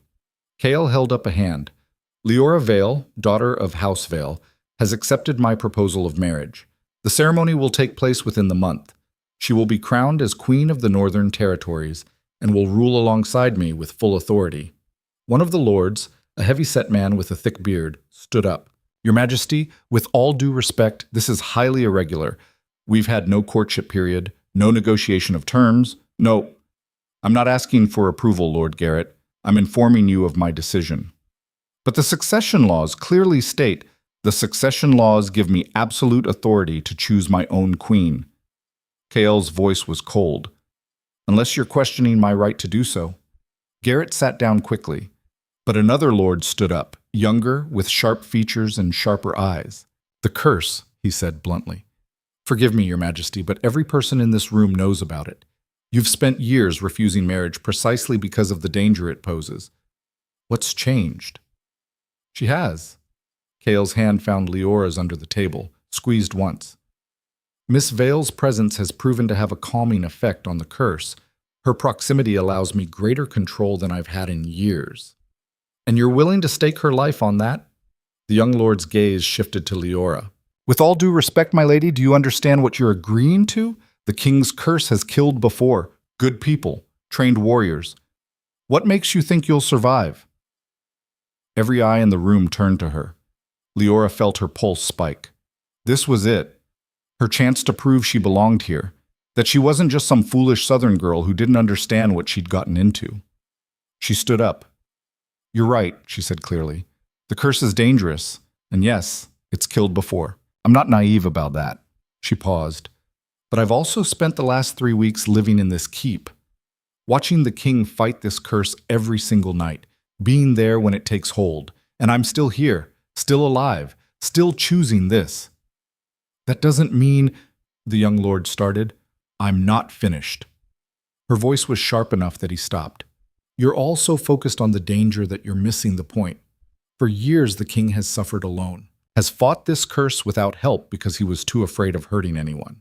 And what has that accomplished? Has it made him safer? Has it made any of you safer? Silence. She pressed on. I'm not here to cure the curse. I'm here because when I'm with him, it's manageable. When I'm there, he doesn't fight alone. And maybe that's not a perfect solution, but it's better than what you've had. Better than a king who's slowly being destroyed by something he can't control. Pretty words, Vex spoke up from her seat. But words don't stop curses. No, they don't. Liora met her gaze steadily. But presence does. Connection does. And if my being here means the king can sleep through the night without destroying his chambers, if it means he can focus on ruling instead of fighting himself constantly, isn't that worth something? Worth your life? Another lord challenged. My life, my choice. Leora's voice was firm. And I choose this. I choose him. So you can accept it or not, but it's happening. The only question is whether you'll support your king or make this harder than it needs to be. The chamber erupted into arguments, some lords nodding, others shouting objections, everyone talking over each other. Kale stood up, and the room immediately quieted. Enough! His voice cut through the chaos. I understand your concerns, but my decision is final. Liora will be my queen. Those who support this union will have my gratitude. Those who oppose it, he paused meaningfully, will find themselves reconsidering their positions. It was a threat wrapped in formal language. Everyone heard it. Lord Garrett stood up again. If I may, Your Majesty, a demonstration might ease concerns. If Miss Vale truly can calm the curse, perhaps a public showing— No. Kale's voice was sharp. I'm not putting her at risk to satisfy your doubts. I'll do it, Liora said quietly. Kale's head snapped toward her. What? They need to see, to understand. She kept her voice low, meant only for him. Otherwise they'll always doubt, always question. Let me prove it. Absolutely not. It's my choice. Remember? Their eyes locked. She saw the war happening behind his gaze, the desire to protect her warring with the knowledge that she was right, that this was necessary. Finally, he nodded once, sharp, unhappy. Tonight, in the training yard. But if anything goes wrong, it won't. She said it with more confidence than she felt. That night, the entire household gathered in the training yard. Torches lit the space, casting everything in flickering orange light. The council members stood in a semicircle, watching. Guards lined the walls. Even the servants had come out to see. Liora stood in the center of the yard, her heart pounding so hard she could hear it in her ears. Kyle was across from her, his expression grim. This is a mistake, he said quietly. Probably. She managed a shaky smile. But we're committed now. Vex stepped forward. The rules are simple. The king will allow the curse to surface. Miss Vale will attempt to calm it. If she succeeds, the demonstration ends. If she fails— She looked at the guards. We intervene. And if you intervene too late? Liora challenged. Vex's smile was sharp. Then I suppose we'll have our answer about whether you belong here. Leora's hands were shaking. She clenched them into fists. Kael crossed to her in 3 strides. You don't have to do this. We can call it off. Tell them all to go to hell. No. She caught his hand. This is important. Let me do this. Let me show them what we already know. He looked at her for a long moment, his dark eyes searching hers. Then he stepped back, putting distance between them. All right, he said quietly. But if anything goes wrong, if I hurt you, promise me you'll run. I won't need to run. Promise me anyway. I promise. It was a lie. They both knew it.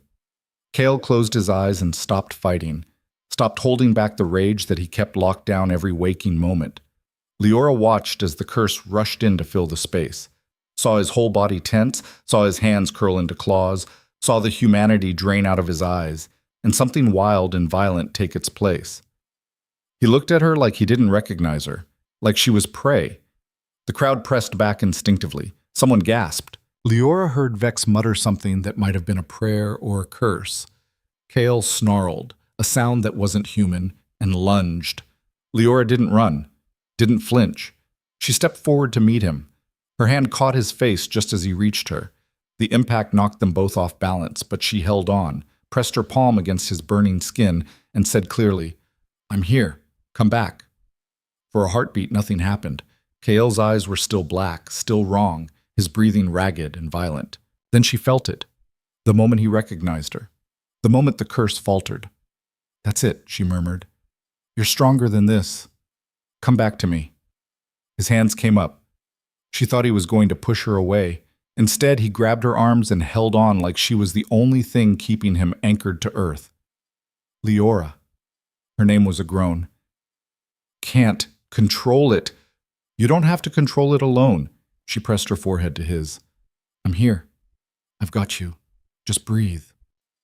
She counted her breaths, slow and steady, felt him start to match them, felt the terrible tension begin to drain out of him as the curse gradually, reluctantly released its hold. When his eyes finally cleared, the whole yard was dead silent. Kyle was still holding her, his breathing ragged, his face pressed against her shoulder. "I could have killed you," he whispered. "Right here, in front of everyone. I could have, but you didn't." Leora's voice was steady, even though she was shaking inside. "Because you're stronger than the curse. Because I was here. Because we're stronger together." She pulled back enough to look at the crowd. Every face was shocked, awed. Even Vex looked impressed. "Well," Liora called out, "are there any other questions about whether I belong here?" Silence. Then Lord Garrett stepped forward and dropped to one knee. "My queen," he said simply. One by one, the others followed. The council members, the guards, even Vex after a long moment. All of them kneeling to a southern girl with no title who'd just calmed a curse that had terrorized them for years. Liora looked down at Kyle, who was still holding her like she might disappear. "I think they're starting to believe it," she said softly. His laugh was shaky but real. "You're insane. Completely insane. And you love me for it." The words slipped out before she could stop them. For a moment, Kyle just stared at her. Then his expression broke into something raw and honest and true. "Yes," he said simply. "I do." "Yes, I do." The words hung in the air between them, raw and honest in a way that made Leora's chest ache. Kyle was still holding her in the center of the training yard, surrounded by kneeling lords and stunned servants, and he'd just told her he loved her like it was the simplest truth in the world. Like it wasn't terrifying and impossible and completely insane. Liora opened her mouth to respond, but Kyle shook his head slightly. "Don't," he said quietly. "Not here. Not with everyone watching. When you say it back, if you say it back, I want it to be real. Not a performance. It would be real later." His thumb brushed against her cheek. "I can wait." He helped her to her feet, and the crowd rose with them. The looks they were getting now were different than before. Not suspicious or hostile, but awed. Like they'd just witnessed something impossible. Something that changed the rules. Maybe they had. Lord Garrett stepped forward, his expression carefully neutral. "Your Majesty, my lady, that was enlightening. I think I speak for the council when I say we have no further objections to the union." "How gracious of you," Kyle said dryly. "You may all leave. We're done here." They scattered quickly, murmuring among themselves. Vex lingered for a moment, studying Liora with those sharp green eyes. "Impressive," she said finally. "Either you're the bravest person I've ever met, or you have a death wish. I'm not sure which." "Why not both?" Liora managed a shaky smile. Vex's mouth twitched. It might have been a smile. "You might survive here after all. Congratulations, Your Majesty." She said the title like she was testing it out. Then she was gone too. When they were finally alone in the yard, Kyle pulled Liora against him and just held her. His whole body was shaking. "That was the stupidest, most reckless thing you've ever done," he said into her hair. "And you asked me to dance. The bar was already pretty high." Liora laughed despite herself. "It worked, didn't it? You could have died, right in front of me, in front of everyone. If I'd lost control for even a second, but you didn't." She pulled back to look at him. "Because you're stronger than you think. And because I'm not leaving you to fight alone anymore. Get used to it." Stubborn woman. Stubborn king. He kissed her then, soft and gentle and nothing like the desperate kisses before, like he was savoring it, like he had all the time in the world. When they broke apart, Liora said quietly, "I love you too, just so you know. I've probably loved you since that first dance, even though I didn't realize it until you tried to send me away."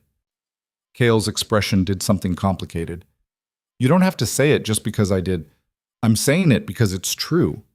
Because you make me braver than I knew I could be. Because even when you're terrifying and impossible and cursed, you're also, she struggled for words, you're also the first person who's ever made me feel like I matter, like I'm worth fighting for. You are worth fighting for. His voice was rough. You're worth everything. They stood there in the empty training yard, holding each other while the torches burned low, and Liora felt something settle in her chest. Something that felt like coming home. The wedding preparations took over the keep like an invading army. Marin orchestrated everything with terrifying efficiency. Dressmakers summoned from the southern cities, musicians hired. The Great Hall cleaned and decorated for the first time in years. The Queen's chambers were opened and aired out. The dust covers removed from furniture that had sat untouched since Kael's mother died. Liora tried to help, but mostly she felt like she was in the way. This wasn't her world. The politics of court weddings, the complicated protocols, the endless decisions about flowers and seating arrangements, and which nobles had to be invited to avoid causing offense. She spent most of her time in the music room, practicing pieces for the ceremony. It was the one thing she could control, the one thing that felt like hers. Kael found her there 3 days before the wedding, playing something soft and melancholy that she'd written herself. "That's beautiful," he said from the doorway. Leora's hands stilled on the keys. "You're supposed to be in meetings." "I escaped. Lord Garrett was explaining agricultural subsidies, and I decided I'd rather face the curse again." He crossed to the piano, leaning against it. "What are you playing?" "Nothing. Just something I wrote years ago." She touched the keys lightly. "My mother hated it. Said it was too emotional, not proper for a lady." "Your mother is an idiot." Liora laughed despite herself. "She'd have you executed for saying that." "She can try." Kael's expression was amused. "Have you heard from them? Since the council meeting?" "No." Leora's hands fell to her lap. I think they're done with me. The disappointing daughter who chose wrong, who embarrassed them.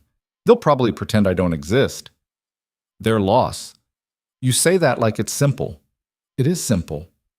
Kael reached out to tuck a strand of hair behind her ear. They had something precious, and they tried to control it instead of treasuring it. So they lost it. That's on them, not you. Leora's throat was tight. "I keep waiting for it to hurt more. For me to feel, I don't know, sad, angry, something. But mostly I just feel relieved. Is that terrible? It's honest." His hand lingered against her cheek. "You don't owe them grief for letting you go. Sometimes freedom is supposed to feel good." She caught his hand, pressed it against her face. "How are you so good at this? At knowing what to say?" "I'm not. I'm terrible at it." Kael's smile was crooked. "I'm just trying to give you what no one gave me. Permission to choose yourself." "Is that what you're doing? Choosing yourself?" "I'm choosing us." He pulled her up from the piano bench into his arms. Which is the same thing, apparently. Who knew? Liora rested her head against his chest, listening to his heartbeat. "Are you nervous? About the wedding?" "Terrified." "Really?" "I'm about to stand in front of the entire court and pledge my life to someone. Make myself vulnerable in front of people who've only ever seen me as a monster." "Yes, I'm terrified." He paused. "But also excited? Is that allowed?" "I think it's required." Liora tilted her head back to look at him. "I'm terrified too. What if I mess up the vows? What if I trip on the dress? What if none of that matters?" Kael interrupted gently. "What if all that matters is that we're choosing each other? The rest is just ceremony." "Easy for you to say. You're not the one wearing a dress that weighs 40 pounds. Want to trade?" The image of Kael in a wedding gown made her laugh so hard she had to sit back down. He grinned, clearly pleased with himself. "There she is," he said softly. "I was wondering where my reckless girl went." "Your reckless girl is having a minor crisis about becoming queen of the Northern Territories." "Understandable." Kael sat beside her on the bench. "But you know what helps with crises?" "What?" "This." He started playing badly, hitting wrong notes and making her wince, but playing nonetheless. Some children's song she vaguely recognized. "You're terrible at this," Liora said. I know, but you're smiling, so it's working. She was. Despite everything, she was smiling. When did you get so smart? The day I asked a mysterious woman to dance, and she said yes. 2 days before the wedding, Sarah showed up at the gates. She arrived alone, on horseback, looking windswept and determined. Liora was in the queen's chambers when Marin came to tell her. Your sister is here, demanding to see you. Shall I send her away? Leora's heart jumped. No, bring her here, please. Sarah appeared 10 minutes later, still in her riding clothes, her hair a mess. When she saw Liora, she stopped in the doorway. So, she said, you're really doing this. I'm really doing this. They stared at each other for a long moment. Then Sarah crossed the room and pulled Liora into a fierce hug. I'm sorry, she said into Leora's shoulder, for every time I was terrible to you, for every time I made you feel like you weren't enough, for everything. Well, Liora was too shocked to respond for a moment. Then she hugged back just as hard. You weren't always terrible. Yes, I was. Sarah pulled back and there were tears in her eyes. I was jealous of how smart you were, how brave, how you always knew what you wanted, even when it was the wrong thing to want. I just went along with what Mother said, what everyone said, and I hated that you wouldn't do the same. Sarah, let me finish. Sarah took a breath. When you stood up to Mother, when you chose this, I realized something. You're not the disappointing daughter. I am, because I've never chosen anything in my life. I've just existed. Let other people decide for me. And watching you fight for what you want, it made me realize how small I've been. Leora's chest was tight. You're not small. I am, but I'm trying to change that. Sarah managed a shaky smile.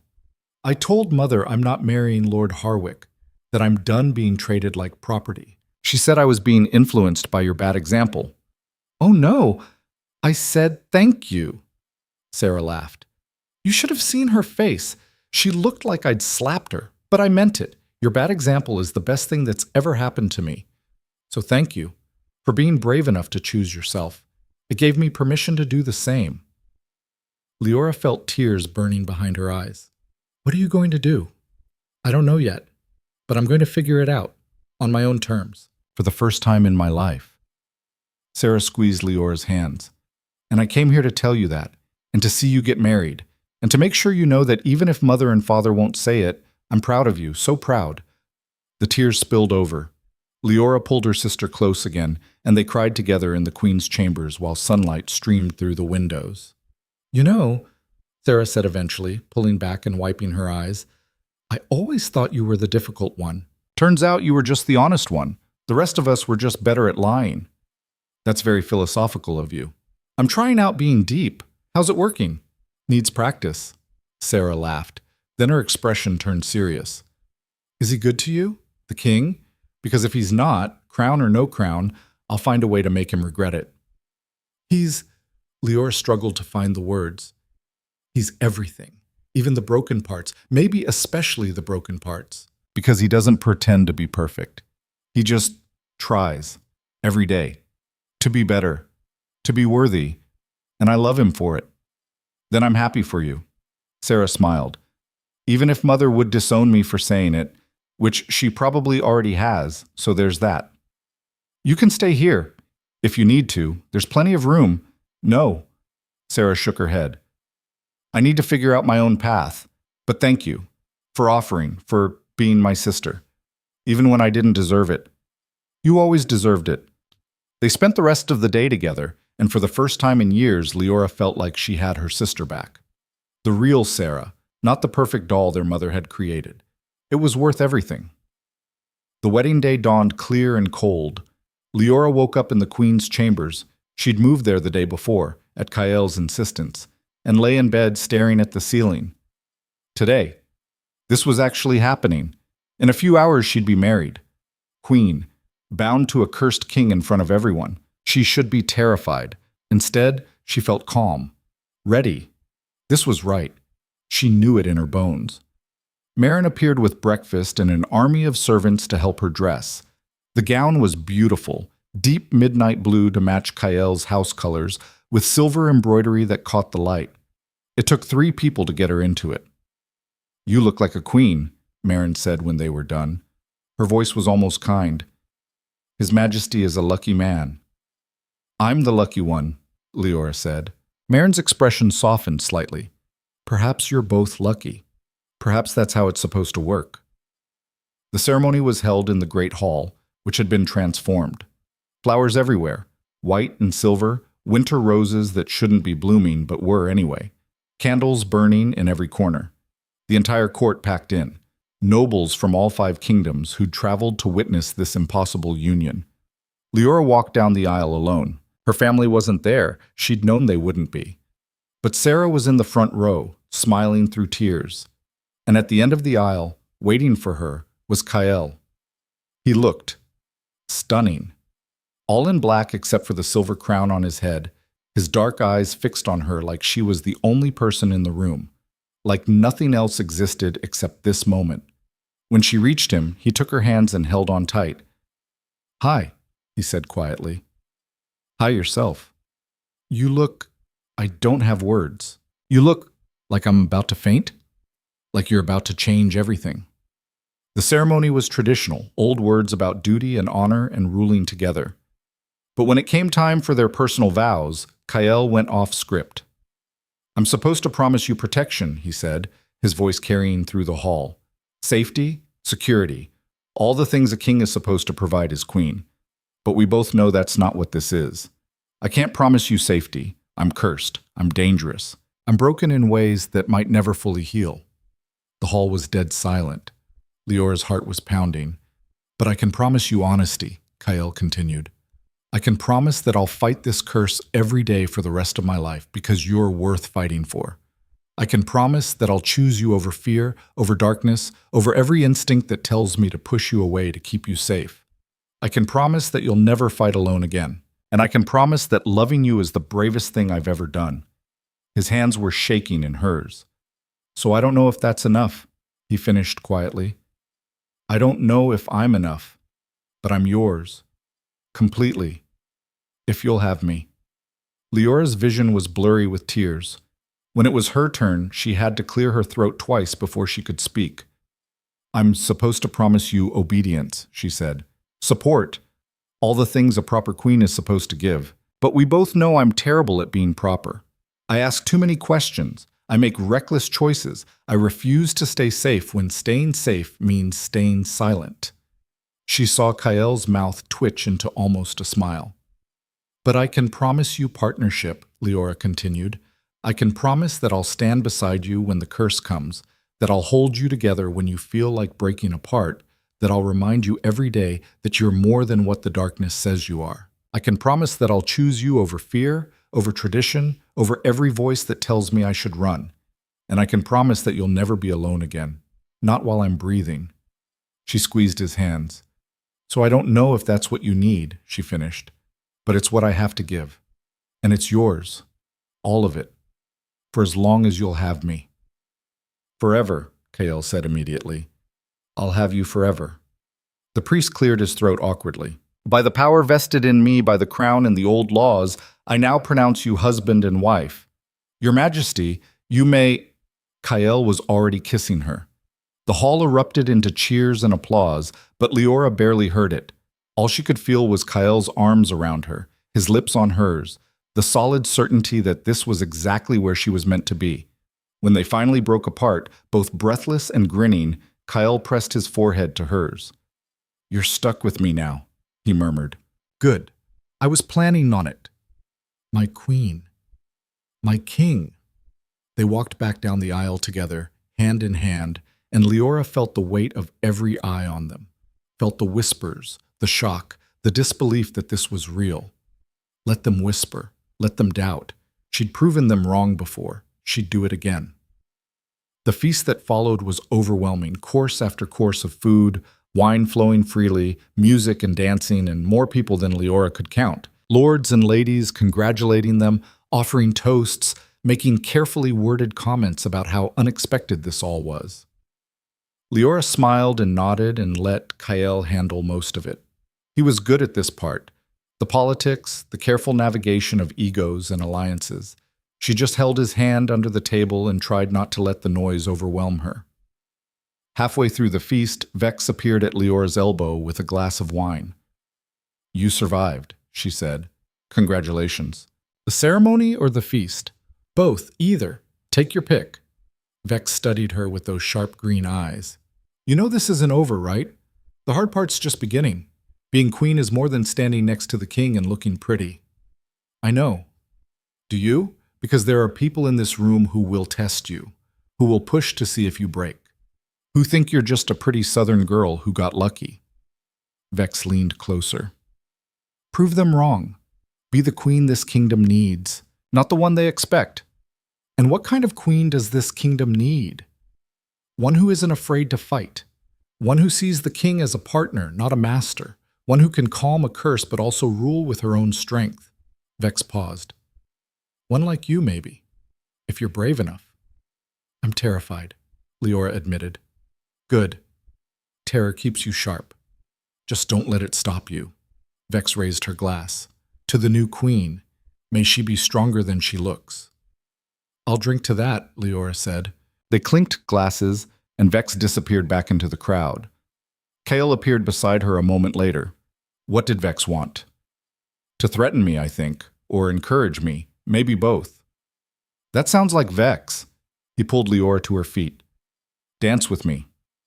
"We already had the first dance. I want another one, come on." He led her onto the dance floor, and suddenly Liora was back in that garden at the Ashford estate, in the shadows with a dangerous stranger who'd made her feel brave and reckless and alive. "Do you remember?" Kyle asked quietly as they moved together. "Every second," Liora said. "I thought I was being so bold, asking the mysterious man in the shadows to dance.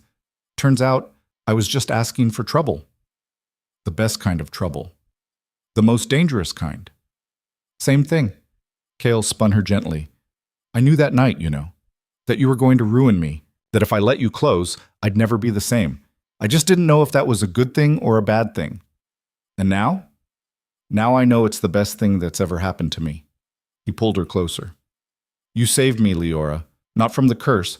That's still there, might always be there. But from being alone with it.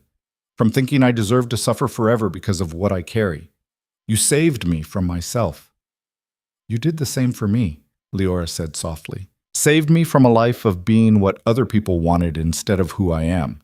From thinking that being safe was more important than being happy. So we saved each other." "Looks like it." They danced until the music ended, then kept dancing anyway. Until the guests started filing out, until the hall emptied, until it was just the two of them and the dying candles. "Come on," Kale said finally. "Let's go home." "We're already home." "Then let's go to bed." He grinned. "Your Majesty." "Stop calling me that, it's weird. Get used to it. You're stuck with the title now." They walked to the Queen's chambers, their chambers now, hand in hand through the quiet keep. The curse hadn't surfaced all day. Not once. Like it knew this day was sacred. Like even the darkness in Kael's blood recognized that some things were too important to interrupt. When they reached the door, Kael paused. "Are you happy?" he asked quietly. "Really? Truly happy? Not just relieved or satisfied or content? Actually happy?" Liora thought about it. About everything she'd given up to get here. Her family, her old life, the safety of knowing what came next. About everything she'd gained. Freedom, love, a partner who saw her as an equal instead of a possession. "Yes," she said, "I'm happy, terrified and overwhelmed and completely out of my depth, but also happy. Is that okay?" "It's perfect." Kael kissed her forehead. "You're perfect. I'm really not perfect for me then. How's that?" "Better." They went inside together, and Liora felt something in her chest settle. Not the end of their story. There would be more challenges, more fights, more nights when the curse tried to tear them apart, but they'd face it together, as partners, as equals, as king and queen. 3 months later, something impossible happened. Kael woke up in the middle of the night, as he always did, feeling the curse starting to build. The familiar rage creeping through his veins, the darkness whispering that he was a monster, that he deserved to be alone. But this time, when he reached for Liora, when her hand found his in the dark, and her voice murmured sleepy reassurances, the curse didn't just quiet. It broke. Not completely. Not all at once. But something fundamental shifted. Like a chain that had been wrapped around his soul for 20 years suddenly developed a crack. He felt it snap. Kale sat up, gasping, his hand pressed to his chest. Liora was awake immediately, alert. "What's wrong? The curse?" "It's gone." His voice was shaking. "Liora, I can't feel it. The rage, the darkness, it's gone?" She pressed her hand over his heart. "Completely?" "No, not completely, but weaker, like it's dying, slowly, but dying." He looked at her and there were tears in his eyes. "How is this possible?" "I don't know." Liora was crying too. "But maybe love actually does break curses. Maybe we just had to believe it long enough. Or maybe you're just that stubborn." Kale pulled her against him. "Stubborn enough to stare down a blood curse and make it blink first. Our children are going to be nightmares." The words slipped out before she could stop them. Kale went very still. "Children?" he repeated carefully. Leora's face heated. "I mean, eventually. Maybe. If you want, we haven't really talked about. I want." Kale's voice was rough. "If the curse is really weakening, if there's a chance it won't pass to them, then yes. I want everything with you. Children, a future, all of it. Even though they'll be stubborn nightmares? Especially because they'll be stubborn nightmares." He kissed her. "They'll take after their mother, strong and brave and impossible to intimidate. The kingdom won't know what hit it. And their father, brooding and protective and secretly soft underneath all the scary. I'm not soft. You cried at our wedding. I had something in my eye. You were sobbing. I was not." Kale stopped. "Okay, fine, maybe a little, but you were beautiful. I'm allowed to have feelings about my beautiful wife." "There it is." Liora grinned. "The soft king. I knew he was in there somewhere." "You're terrible. You love me for it." "Unfortunately, yes." They lay back down, tangled together, and Kael felt the absence of the curse like a physical thing. The silence where there used to be constant noise, the peace where there used to be war. "Thank you," he said quietly. "For what?" "For not running. For staying when any sane person would have left. For choosing me even when I was too afraid to choose myself." His arms tightened around her. "For saving me." "We saved each other," Liora reminded him. "That's how this works. Partnership, remember?" "Right. Partnership." He pressed a kiss to her hair. "My fierce, stubborn, impossible queen. My brooding, protective, secretly soft king. I'm going to regret telling you that." "Absolutely you are." They fell asleep like that, wrapped around each other, and for the first time in 20 years, Kael slept through the night without nightmares. The curse didn't disappear overnight. It took months, years even, for it to fully fade. But fade it did, bit by bit, like ice melting under a relentless sun. And every time it tried to resurface, Liora was there. Not fighting it, not trying to cure it, just being present, being steady, being his. And somehow, impossibly, that was enough.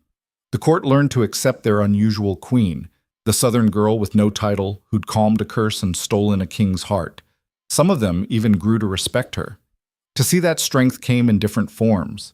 That ruling wasn't just about power and violence, but also about connection and trust, and knowing when to be soft instead of hard. Liora learned to rule alongside Kael, made her own mistakes, won her own battles, carved out her own place in a kingdom that had never expected her. She brought music back to Shadowfen Keep, filled the cold halls with sound and beauty, and proof that even in the darkest places, light could take root. And 3 years after their wedding, when Liora gave birth to their first child, a daughter with Kael's dark eyes and Leora's stubborn chin, they held her together and watched for any sign of the curse. It never came. The bloodline was broken. The ancient darkness that had haunted the Draven family for generations was gone, ended not by violence or magic or desperate sacrifice, but by love. By choosing connection over isolation, by two people who refused to believe that broken things couldn't be healed. Kael held his daughter and cried, openly, messily, not caring who saw. And Liora kissed his tears away and whispered, "See? We did it. We changed everything." "You changed everything," Kael corrected. "I just had the sense to hold on when you walked into my life and turned it upside down. Our daughter is going to do the same thing to some poor, unsuspecting person someday." "Probably," Kael smiled down at the baby. "But they'll be lucky to have her, just like I'm lucky to have you." "Damn right you are." "Language, Your Majesty. There's a baby present. She's 3 hours old. She doesn't understand." Their daughter made a small, indignant noise like she was offended by that assessment. "See?" Kael's smile widened. Stubborn already, just like her mother. And protective already, just like her father. They stood together in the Queen's chambers, holding their daughter, and looked out over the mountains that surrounded Shadowfen Keep. The same mountains that had seemed so threatening and cold when Liora first arrived. Now they looked like home. "Do you ever regret it?" Kael asked quietly. "Giving up your old life? Your family? Everything you knew?" Liora didn't hesitate. Never. Not for a single second. Even when things were hard? When the court was hostile and the curse was winning and everything felt impossible? Especially then. She leaned against him. "Because that's when I knew this was real, that we were worth fighting for." "We changed the world," Kael said softly. "You and me. We proved that curses can be broken, that love isn't just a pretty story, that choosing each other was the bravest thing we ever did." "We did," Liora agreed. "And now we get to show her," she nodded at their daughter, "that she can do the same. That being brave enough to choose yourself, to choose love, to choose truth over safety, that changes everything." "No pressure on the kid, then. She's a Draven. She can handle it. She's half Vale, too. Stubborn runs in both bloodlines." "Then the kingdom doesn't stand a chance." Kael laughed, deep and genuine and free in a way it never would have been before. Before Liora. Before he learned that being broken didn't mean being unlovable. Before he discovered that the right person could walk into your darkness and stay, not because they were foolish, but because they were brave. "I love you," he said. "In case I haven't mentioned it recently. You mentioned it this morning, and last night, and yesterday afternoon." Liora grinned up at him. "But I don't mind hearing it again. I love you. You're impossible and stubborn, and you walked into my life and destroyed every defense I had, and I'm grateful for it every single day. I love you too. You're brooding and protective, and you tried to send me away for my own good like an idiot, but you came back for me when it mattered, and that's everything." Their daughter squirmed between them, making another small noise of protest. "She's going to be a handful," Kael observed. "Good." Liora kissed their daughter's forehead. "The world needs more handfuls, more girls who don't stay quiet when they're told to, more people who choose love over fear, more stubborn fools who look at impossible situations and decide to fight anyway." Like her mother. Like both her parents. Liora looked up at Kael. "We did good, didn't we? Despite everything. Despite the curse and the fear and all the reasons this shouldn't have worked." "We did good. We did perfect," Kael corrected. "We did exactly what we needed to do. We chose each other, and everything else followed from that." Outside, the sun was setting over the mountains, painting the sky in shades of gold and crimson. Inside, in the warmth of the Queen's chambers, a new family stood together. Broken pieces that had found each other and decided to build something whole. A cursed king who learned that love was stronger than darkness. A southern girl who learned that being brave meant choosing yourself.